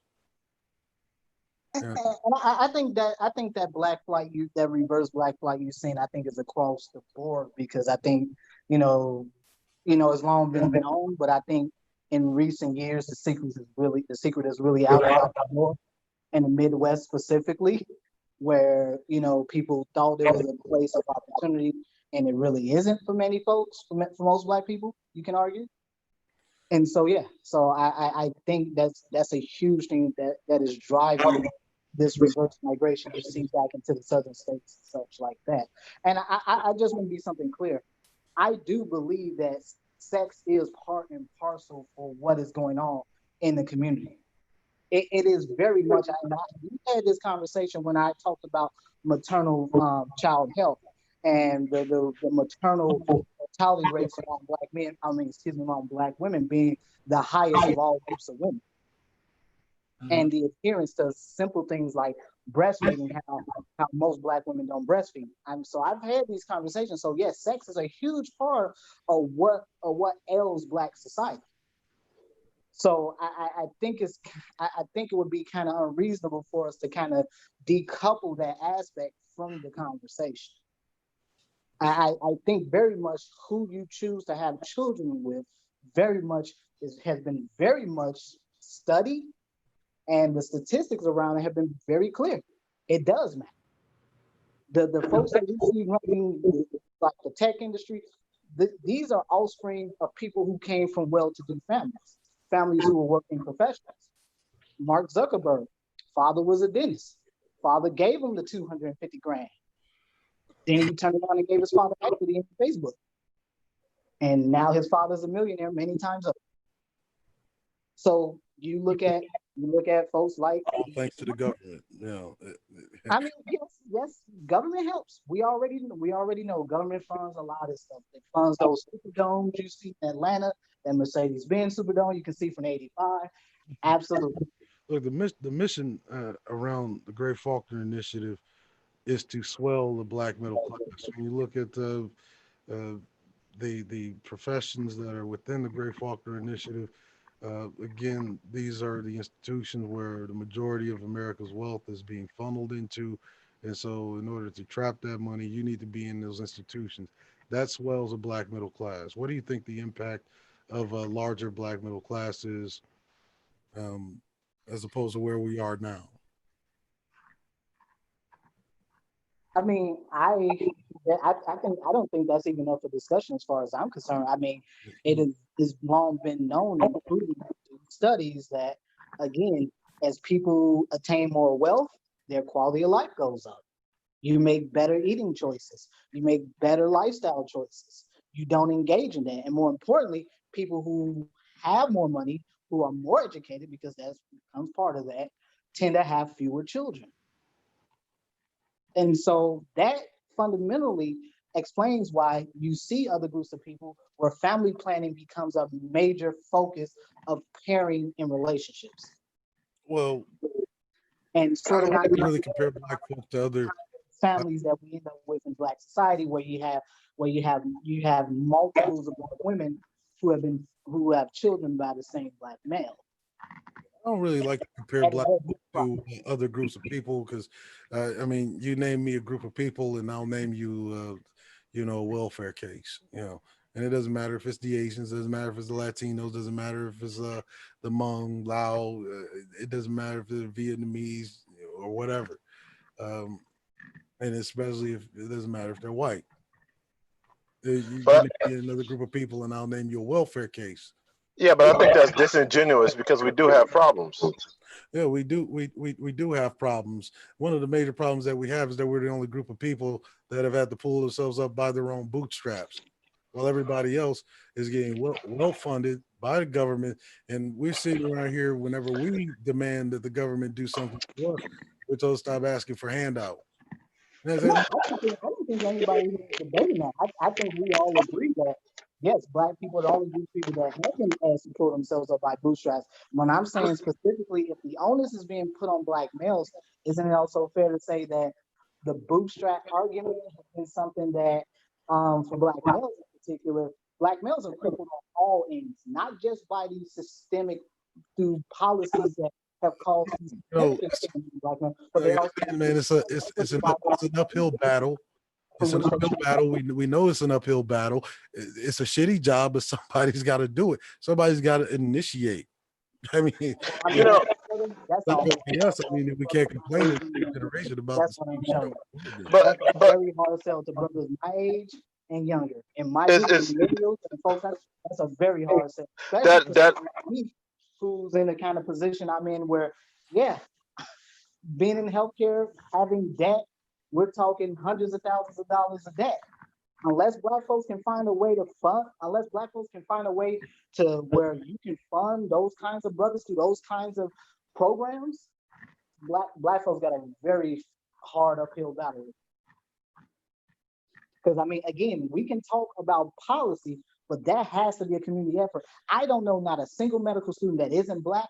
They don't have an entire family in the community behind them. Don't know not one. Most black folks that go to medical school, for example, have very little support from their family. Families don't even understand it. And that's not even just for medical students. That's for folks that I know that are in a variety of different, that have gone off to college, that have gotten debt, most black students get debt because they're trying to help family members, not just from paying for college. Yeah. Yeah, let's go to Mr. G, and then we'll go to DE Raptor.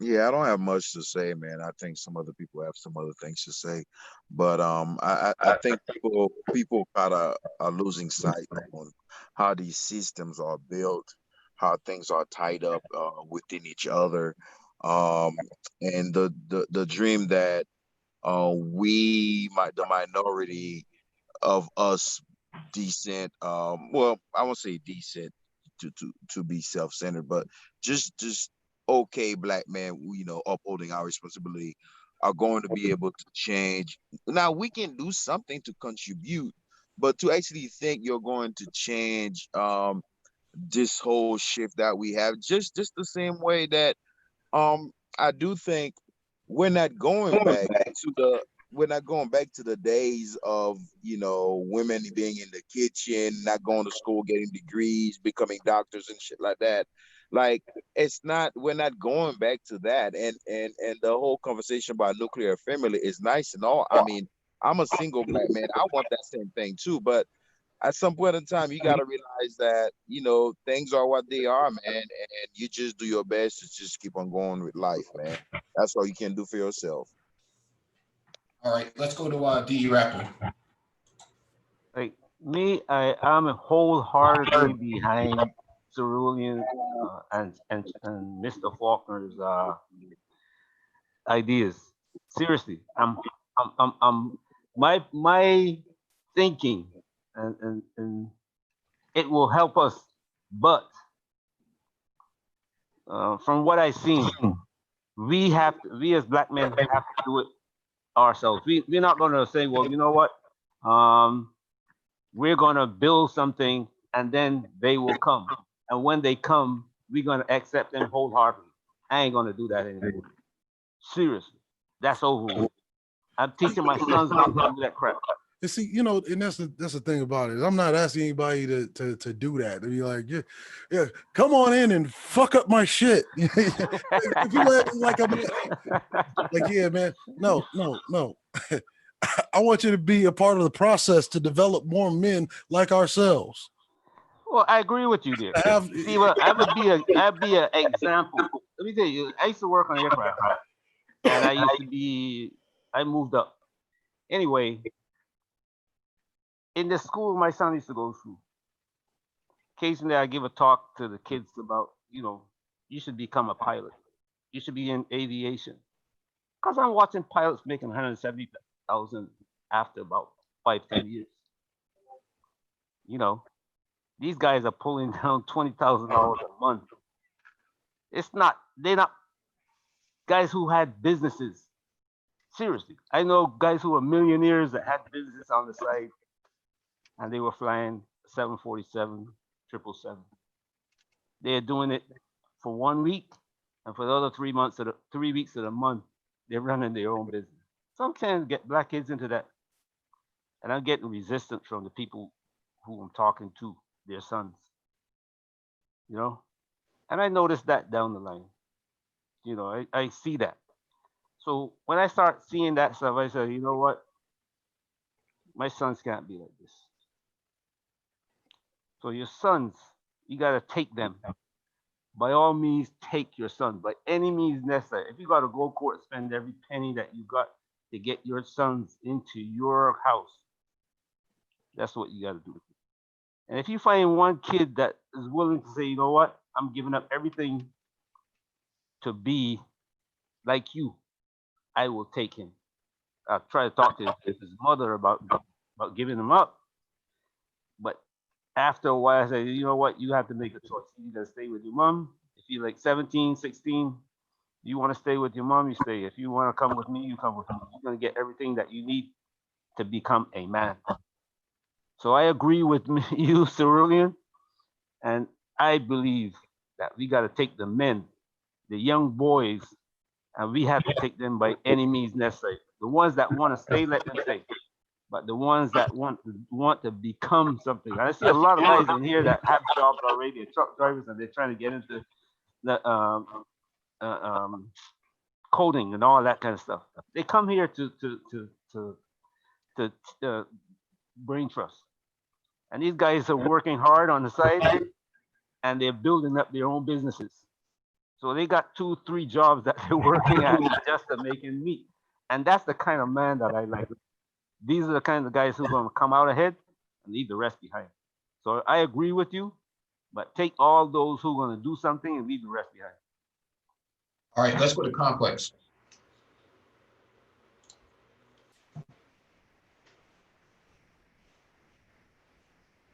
Complex is dying. Can you hear us?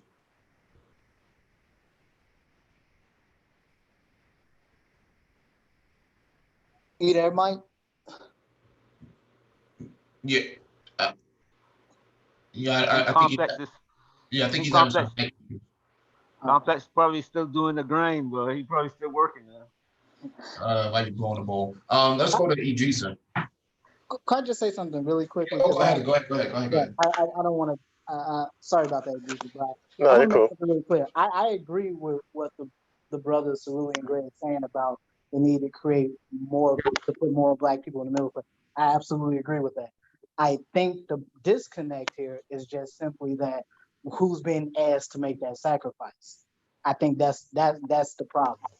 So I just want to make it clear. I do agree with his initiative, and I do agree there needs to be, but I'm kind of on both sides of this argument where I think it's a hard sell asking some brothers who've given so much to give some more.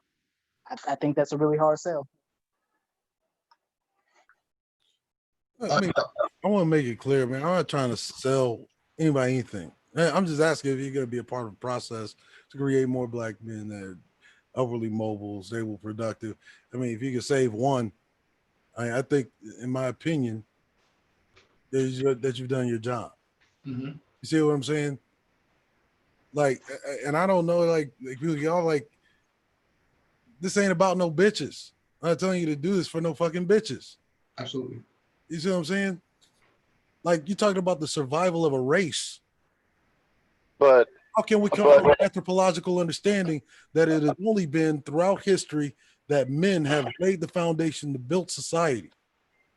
Okay, but you just said it's not about no bees. It was always men that came back to breathe life back into it. Okay, but you just said it's not about no bees, but at the end of the day, I'm getting a real bad feedback. It might be somebody's mic. Let me see if maybe tomorrow. Go ahead, Idrissa. Okay. What I'm saying is is they have a. In fact, I mean, I was talking to Dr. Phoenix about this. I think, if not majority, at least 50% of the problem. When you talk about helping bring other males up, to what degree are y'all talking about? I mean, because mentorship is never a substitute for parentage or fatherhood. I mean, the thing about it is, to what degree, at what age, and how much? I mean, because I think Black men, I mean, even before we started having these conversations, Black men have always been about helping. They see another young man, another brother, trying to make his way. I mean, for the most part, we don't sit there and try to stamp out that dude's shine. We try to help them along, especially if we see something in them. But I was speaking with Dr. Phoenix, and I'm starting to, I guess, see the world the way MOT has it when he says "F them kids," because at the end of the day, it's an insurmountable task. I mean, it just can't. Like, these boys are done by the time they turn 18. By the time they become adults and graduate, like, they're lost. Like, they've been served up on a platter for this racist ass society to devour. And I was telling Dr. Phoenix, it's like, you want to talk about these police officers, these Karens or whatever, but there's a problem with the family structure here, and you can't have anything if the family structure is messed up. Obsidian says this all the time, and I'm starting to believe him. It has to start from there. These poor choices that these women are making, having kids haphazardly with anybody they want, and then you sit around and tell somebody, oh, Well, I mean, I'm seeing grown ass 25-year-old, 24, 25, and you can just tell. You talk to them, you can tell they're a step slow, and there's no way there's no way you're gonna bring them up to speed to compete. I mean, you're literally gonna. I mean, these guys need to at least go back 10, 15 years, and you're gonna take your time to bring them up to speed then, and you still gotta live in this world. It's impossible. I don't think it can be done.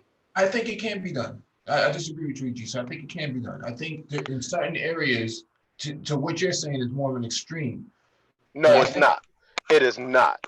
It is not. You see the average some of these black males out here. I mean, look, every once in a while you see some, and I'm not talking about the ones that graduated from high school. They can read. They can read at an efficient level.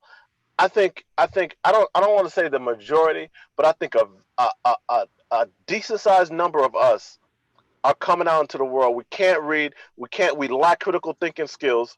We have this arrested development that's in us. Like this I mean, I see it, you know? And it's like, what do you do? Go ahead. Well, here's where I agree with Cerulean Grey on most. I think we need to start focusing on institutional building. Okay. You have to build a platform so that they can leverage, so that it stops that that pipeline of failure. You know, that's one of the reasons why we do the Black Tech Talk every weekend, is to actually engage the people who are wanting to get into this area, give them the necessary resources, and then they can actually go off and go do their thing. And we've had probably a dozen or so people who have gotten into the industry who were not in the industry before. But a dozen compared to what number? I think people that find the black branch. I think like me, someone like me, I would have eventually found you guys or something like that. Yes, I understand. You come out here, you have no networks, you're kind of lost. But I think that's not the majority. The majority are screwed. Yeah, but black people are network poor. That's So, a big issue. They're network poor, meaning that they don't have access to the social networks that allows for upward mobility. And so somebody has to actually come in and do something. Even if it's only one person, like Cerulean is saying, somebody has to do something. Would you agree, Cerulean? Well, the thing that it kills me, right? It's like you're saying that the women is the problem. You need to bolster your numbers, reinforce your position here. And you're telling me that the women are the problem, right? And the women are the reason why these boys can't read. The women are the reason why these boys can't get right. And somehow you're telling me that you're going to leave it in the hands of the women. no, I never said that. I never said that. I'm just saying the family structure. I'm looking at someone in the chat talking about wow. So now, yes, it's very insurmountable. But let's look at the family structure, because we don't live in a bubble. The family structure can be encroached upon by policy. Single greatest robber of generational wealth is taxation. What? Let's just get that right. Some of you guys, man, you guys act like black women just woke up one day and said, "Hey, I feel like being shackled to the stake today. Let me go ahead and get shackled to the stake." Like, no, I can't go with you on that. I can't go with that. They're making this choice on purpose. They're purposely, and see, if we say anything, it becomes, oh, you're not getting ass, or you can't get none. No, it's not about that. It's not about that. But look, at no point in time, the heart wants what the heart wants what it wants. Okay, so if these women want to do that, that's fine. But to turn around and to ask guys like the Black Brain Trust, Dr. Phoenix, or whatever, hey, or whatever this chick is saying in the chat, oh, hey, can you save these boys? No, forget that. Like, no, this boy can't even read. Okay, look.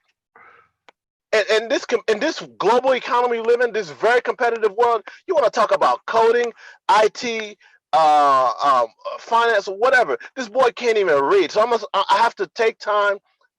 We have to now invest resources to teach this guy how to read, how to do math. Look, forget about that. Even critical thinking skills, okay, they don't have. I mean, I can tell you stories now. I'm here on a work contract in Atlanta, and I'm just seeing. I'm seeing. You meet some 22, 24-year-old guy, and I'm just looking at him. I was like, man, this guy doesn't have what it takes to make. I mean, I'm sitting there talking to him, and I'm like, in my mind, I'm just like, bro, you need to join the army because that's the only thing I can see saving you.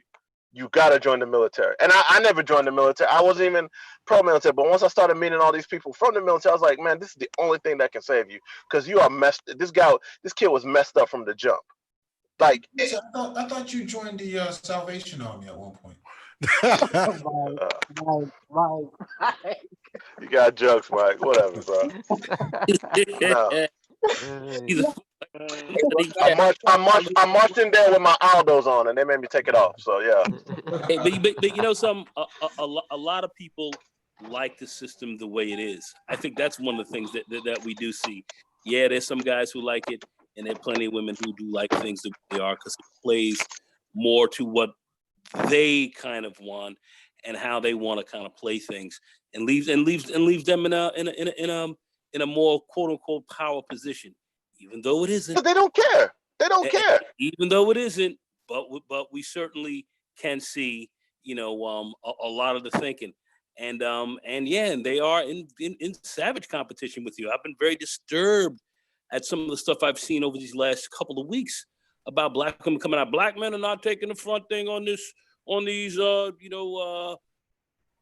protests, and women and black women, we always stood out front, and we always did this, and we always did this for black people, and we all for black men, and we always been the front lines, and nobody's talking about us getting killed and all this. And I'm sitting there saying, are you guys for real, man? And I know there's a certain group of women who are doing this. I do understand that there is a certain group, but the voices are loud, and it tends to take over a lot of ears. And a lot of brothers who have looked at this over the years and over time have seen this in them.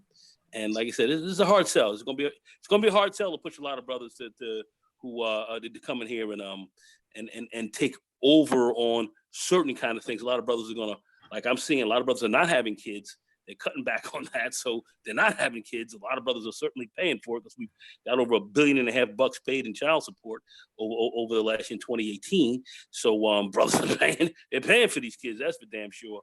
But a lot of us are looking at some different decisions and some alternative views or alternative options to some of what we're looking at. And I think it's very important that we do. Take, kind of work with ourselves. I like the Great Faulkner Initiative from the standpoint that it does talk about getting a hold of young black males at a young age and training them and moving them forward. But how are you going to do that?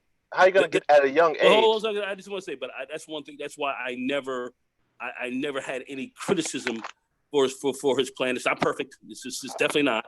But he's offering us. He has offered a solution. He has offered. Is it the perfect solution? I would say no. But as far as is it a solution? Certainly is. How could we move forward on that? It's another question. Brothers would have to agree on that. But there's obviously a deal that brothers are starting to have a different level of consciousness. They're starting to move in some different directions, and we're going to have to deal with that. All right. Anyway, that's all I got to say on that. Yeah, let's go to Chaos Reign. He had his hand raised. All right. Yes, Cerulean.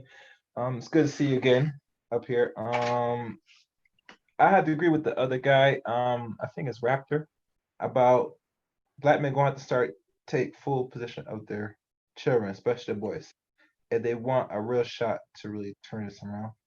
Because at the end of the day, even under to these women for the last 30, 40 years, it has already shown the results to the communities that we don't like to see and the headaches we have to deal with these young men that's going to be adults. I mean, there's certain things a man's going to implement to their sons more better and efficient than a woman would. As much times, they feed them, clothe them, which is all right, but I think it needs to be more than that.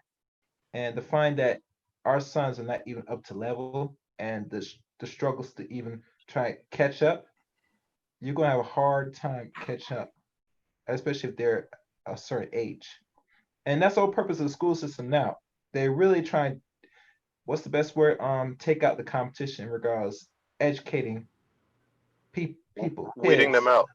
Yeah, they're weeding out. And they're weeding out much faster than we expected, because if they already know, if they're more in the business of locking people up, the best way to do it is to keep they are miseducated, but to now not even keep them up level, because you can't read a certain way or do just the basics.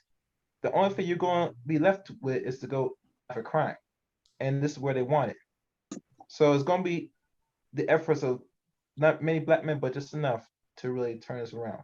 And we might have to start creating institutions for some of this stuff. If we really want, if we for the longer term, not now, but for the longer term, that's a direction we all going to start taking. No society is run like that, though. I'm sorry, no society is run based on but I mean, we're that's still just talking about- me. But that's just me. But you know, that's all. But it's not feasible. You still need a family. You still need a family. Of course, you need a family. I don't think anybody's ruling that part out. I think But it's. that's what it starts from. I didn't say nothing negative about family. The Wolves have family, good. But those we don't, you know, there has to be institutes create because these are the same kids. It's almost like there's one part of this thing that we're not asking the problems anything that the for. community don't want. I'm just saying. I mean, I'm not saying that we shouldn't have no families. Who doesn't want a family? And, you know, the average black man, like y'all said, doesn't have children. So obviously, most men that don't want children are either holding off until they pick the right. Well, I'm not saying we should have families. I'm saying the family structure is messed up, and therefore it doesn't matter what institution you have. If a family structure is messed up, it means nothing. You can't have the Harvards without having without the students. I mean, these students aren't coming from these institutions we look up to. They're not coming from the type of homes that most black males are coming from. Well, don't forget that Harvard was built off of drug money too. That's another issue for another day. Yeah, we're not going into that. I'm just saying that you could call it Harvard, MIT, USC, National World Health, whatever institution you want to talk about, Skull and Bones, whatever. That it's still there's still a basic foundation that these people come in and matriculate into these institutions under. Yeah. Let me go to Mr. G. He has his hand up, and then we'll end off with DE Raptor. Yeah, this is what I wanted to say. I'm kind of laughing at myself because I found myself somewhat agreeing with the brother that was just speaking, and also disagreeing with him, which put me on the side where where Cerulean is at a little bit, and you, Mike, too. I do think that mentorship and some different kind of programs can help with what we have going on in our community. But the brother is kind of right, you know, because some of these people, they're just too far gone. And with the way the world is going, how fast things is moving, things are changing. Even you, I'll speak for myself. Even I myself, as a 35-year-old military, college educated, working professional, it's really fast. It's tough for us. It's tough for us. It's tough for people like us. So how are we gonna help no one? Yeah, I really have to try to keep up. And it's no joke.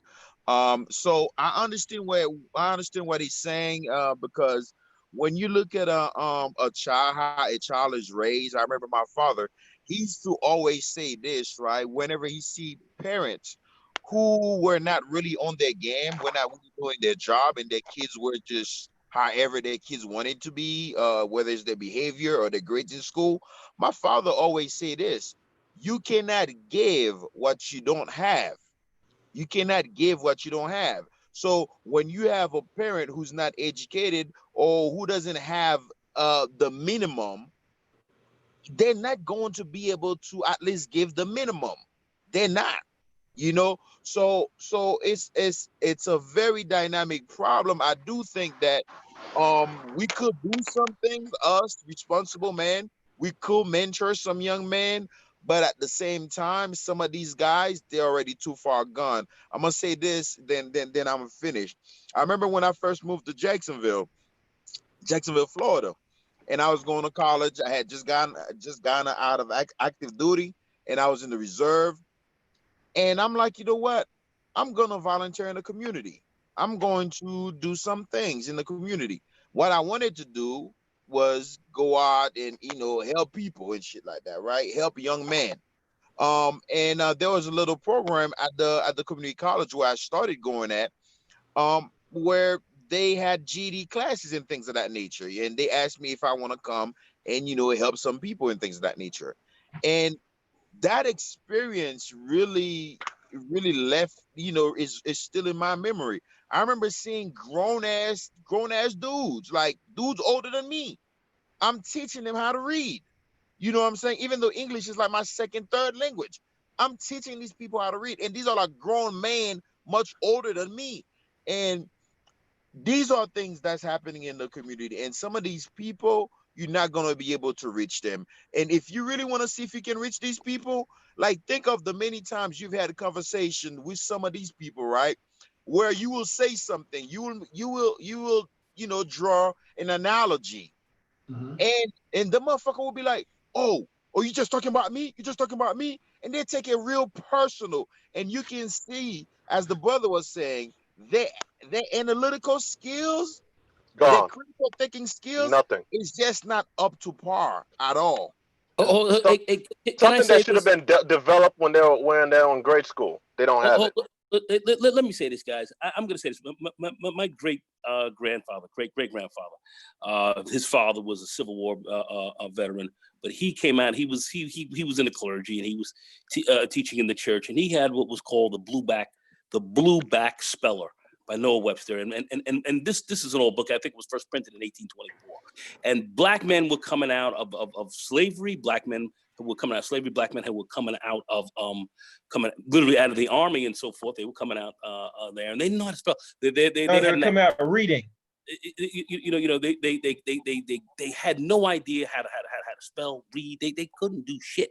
All right, and he was grabbing grown, big, rusty ass grown men, and starting them out, literally like from kindergarten straight out, and they learned how to spell. And you guys can look it up on it's a famous book. I've got one here now in my house, but it was the Blueback Speller, and that first started black men starting to read, coming literally out of Emancipation Proclamation, coming out into the new Reconstruction, and started black men to read. And in a period of 30 years, more black people learned how to read and became literate than almost any people in history. Now, this is a part of history we don't know. Okay, but I'm just dropping it on you. But the deal of it is you can actually start to teach people things, and you can get some critical thinking skills on people. Well, we didn't live in a global economy back then. If you no, it doesn't matter. You can still do it. The game is the same. Okay, in so many ways, you can do it. Okay, it's just a question about whether we can organize in that way, and we do have the institutions in place now to do it. Okay, so once you learn how to read, what happens then? But I just wanted to say that, huh?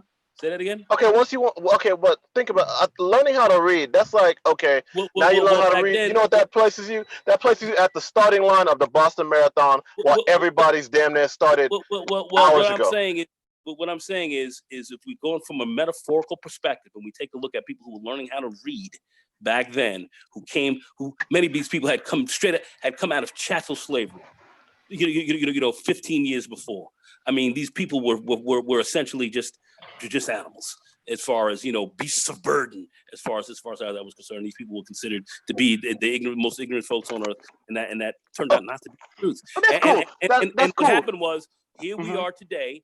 Okay, metaphorically speaking, you do have people who can now at this stage not only learn how to read, but of course learn how to start to think critically. If you put them in an environment where they can actually see that there is a way forward, and that there's a tremendous advantage for them. Black men are not stupid and not crazy. We certainly do take advantage of things that will benefit us, contrary to what many of us would like to say. And that has been true. That is true today. It was true yesterday, and I believe that'll be true in the future. And that's just not wishful talk. I can see how this works. We see it now. We have job training programs. We see people right now getting involved in tech and all this other kind of stuff. Guys who've come out of jail. People have come out of fucking prisons. We covered those articles.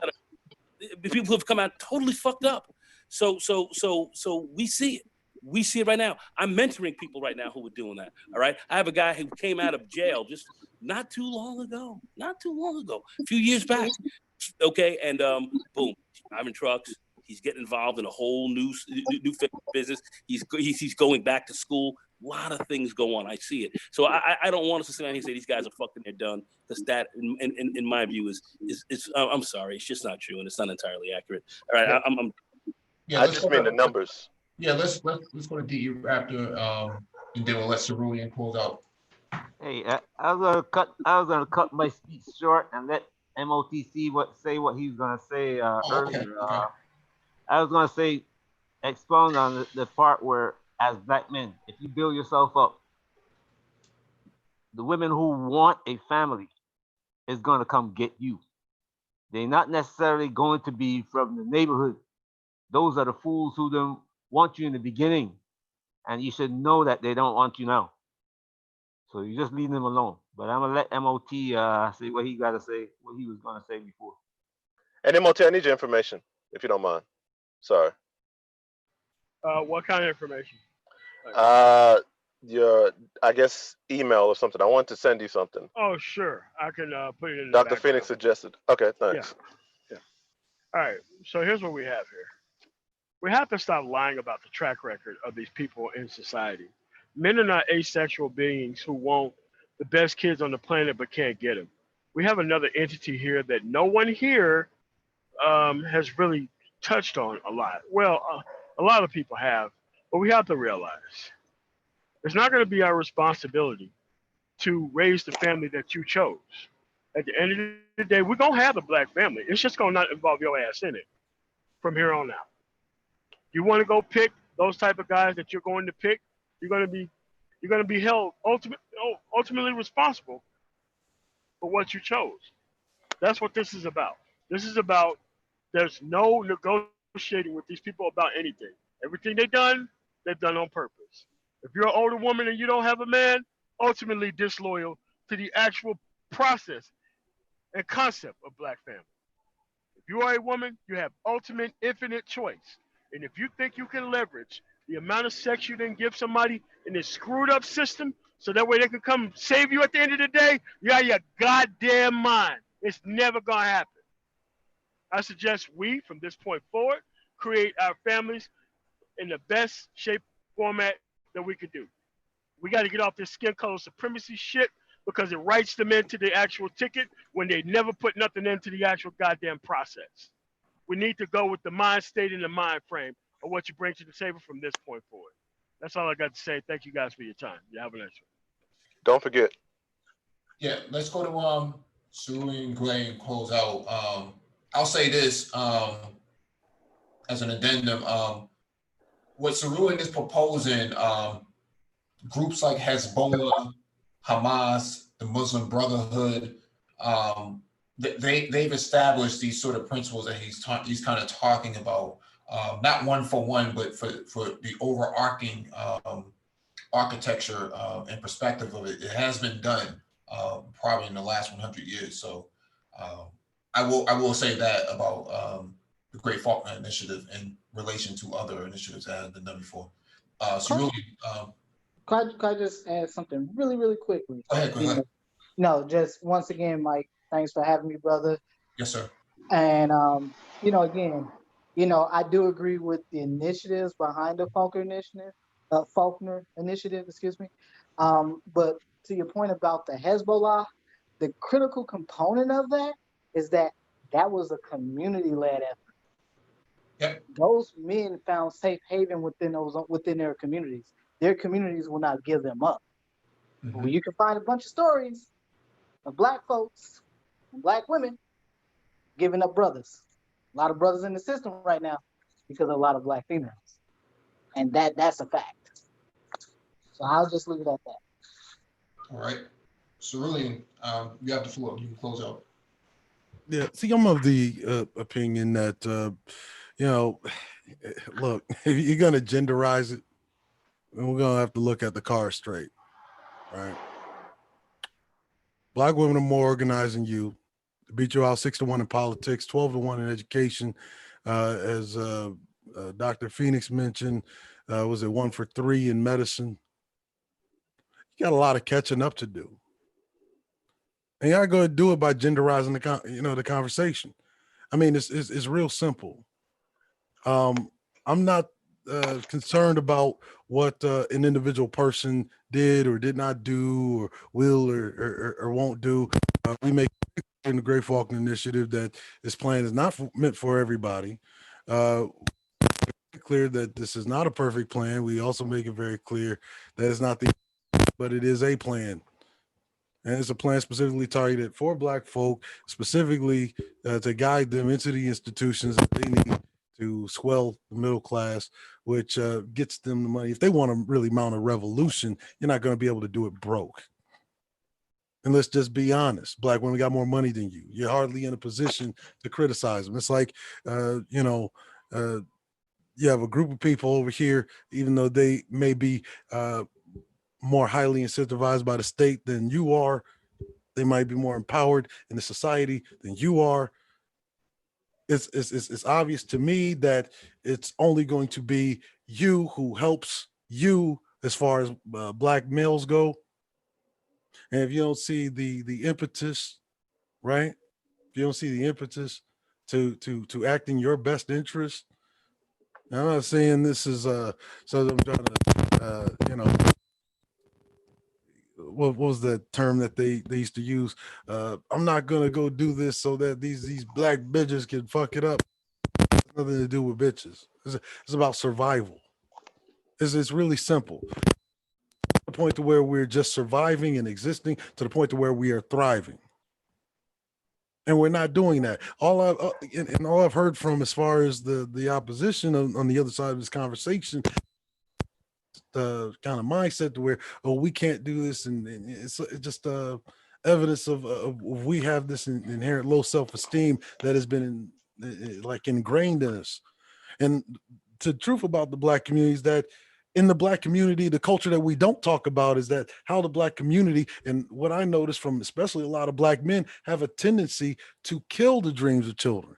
And you ever thought that Black boy that's tomorrow's fuck up could have actually been tomorrow's fucking millionaire that actually swells the Black middle class? Well, wait, all you need to do is invest a little time. But oh no, you don't have time for that because it's not your responsibility. If it's not the responsibility of the men, then whose responsibility really is it? Bro, it takes more than an after school program, dude. That's all I'm saying. Well, there's more than just after school programs in the Great Faulkner Initiative. You see what I'm saying? Like, it is your responsibility. Might not be your fault, but it is still your responsibility as men. I'm just saying that. Yeah. Now, as a matter of belief, let's say, okay, family structure. Okay, family is easily destabilized by a new tax policy, as we just seen with Trump's latest tax policy. Family destabilized. Oh, we saw that also with Obama's restructured policy in 2008. Where 53% of the Black wealth was actually lost during the housing crisis of 2008. See, this ain't got a damn thing to do with bitches. This has everything to do with us. And I'm gonna say this, we're gonna say, okay, we need to abandon the white supremacy argument, even though the competing group of men is the people doing this to us. The competing group the of men housing crisis was a situation that was another policy that was geared against us. I just want you to be clear about that. All right, anyway. Yeah, it was geared against us. But by whom? By a competing group of men.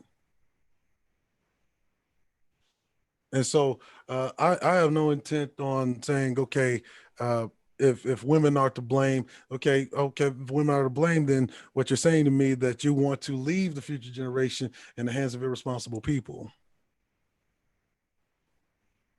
And that's not gonna ever sit well with me. You know, at some point in time, you have to be a race man, whether you like it or not. And see, this is why I brought up the example of General Mao. You know, one thing about China after it went through its 100 years of humiliation is that they had a bunch of mixed babies from places unknown, the fathers, whoever they were. No, and you talk about Hezbollah. Hezbollah was an organized body of men, had nothing to do with the women. The safe haven that they found in their own communities was created by them. And what I'm saying is that if we understand the example of say a Hezbollah or a General Mao, then what the fuck is wrong with us not taking some pointers from their playbook?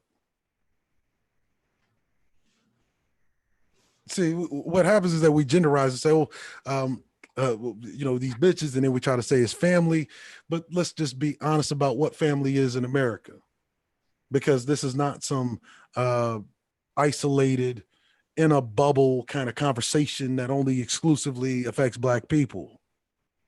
Then you're talking about the American family dynamic, where 40% of America's households, not just the Black family, but America's household as a whole is fatherless. That's 40%. Oh, I mean, you look at a place like Norway, as liberal as it is. I mean, you know, 40% single mothers. There's no Black people there. Can't blame niggas for that. See, but again, policy incentivizes that behavior. That's why they have the liberal state of welfare that they have today. Oh, and that liberal state of welfare is also subsidized by you through programs like NATO. And what I'm saying is that there are things in the Great Faulkner Initiative that can fix the Black family dynamic. How are you going to fix a Black family dynamic when the man is the head of the fucking family, but you don't have any interest in making more men with the mindset to be a head of a family?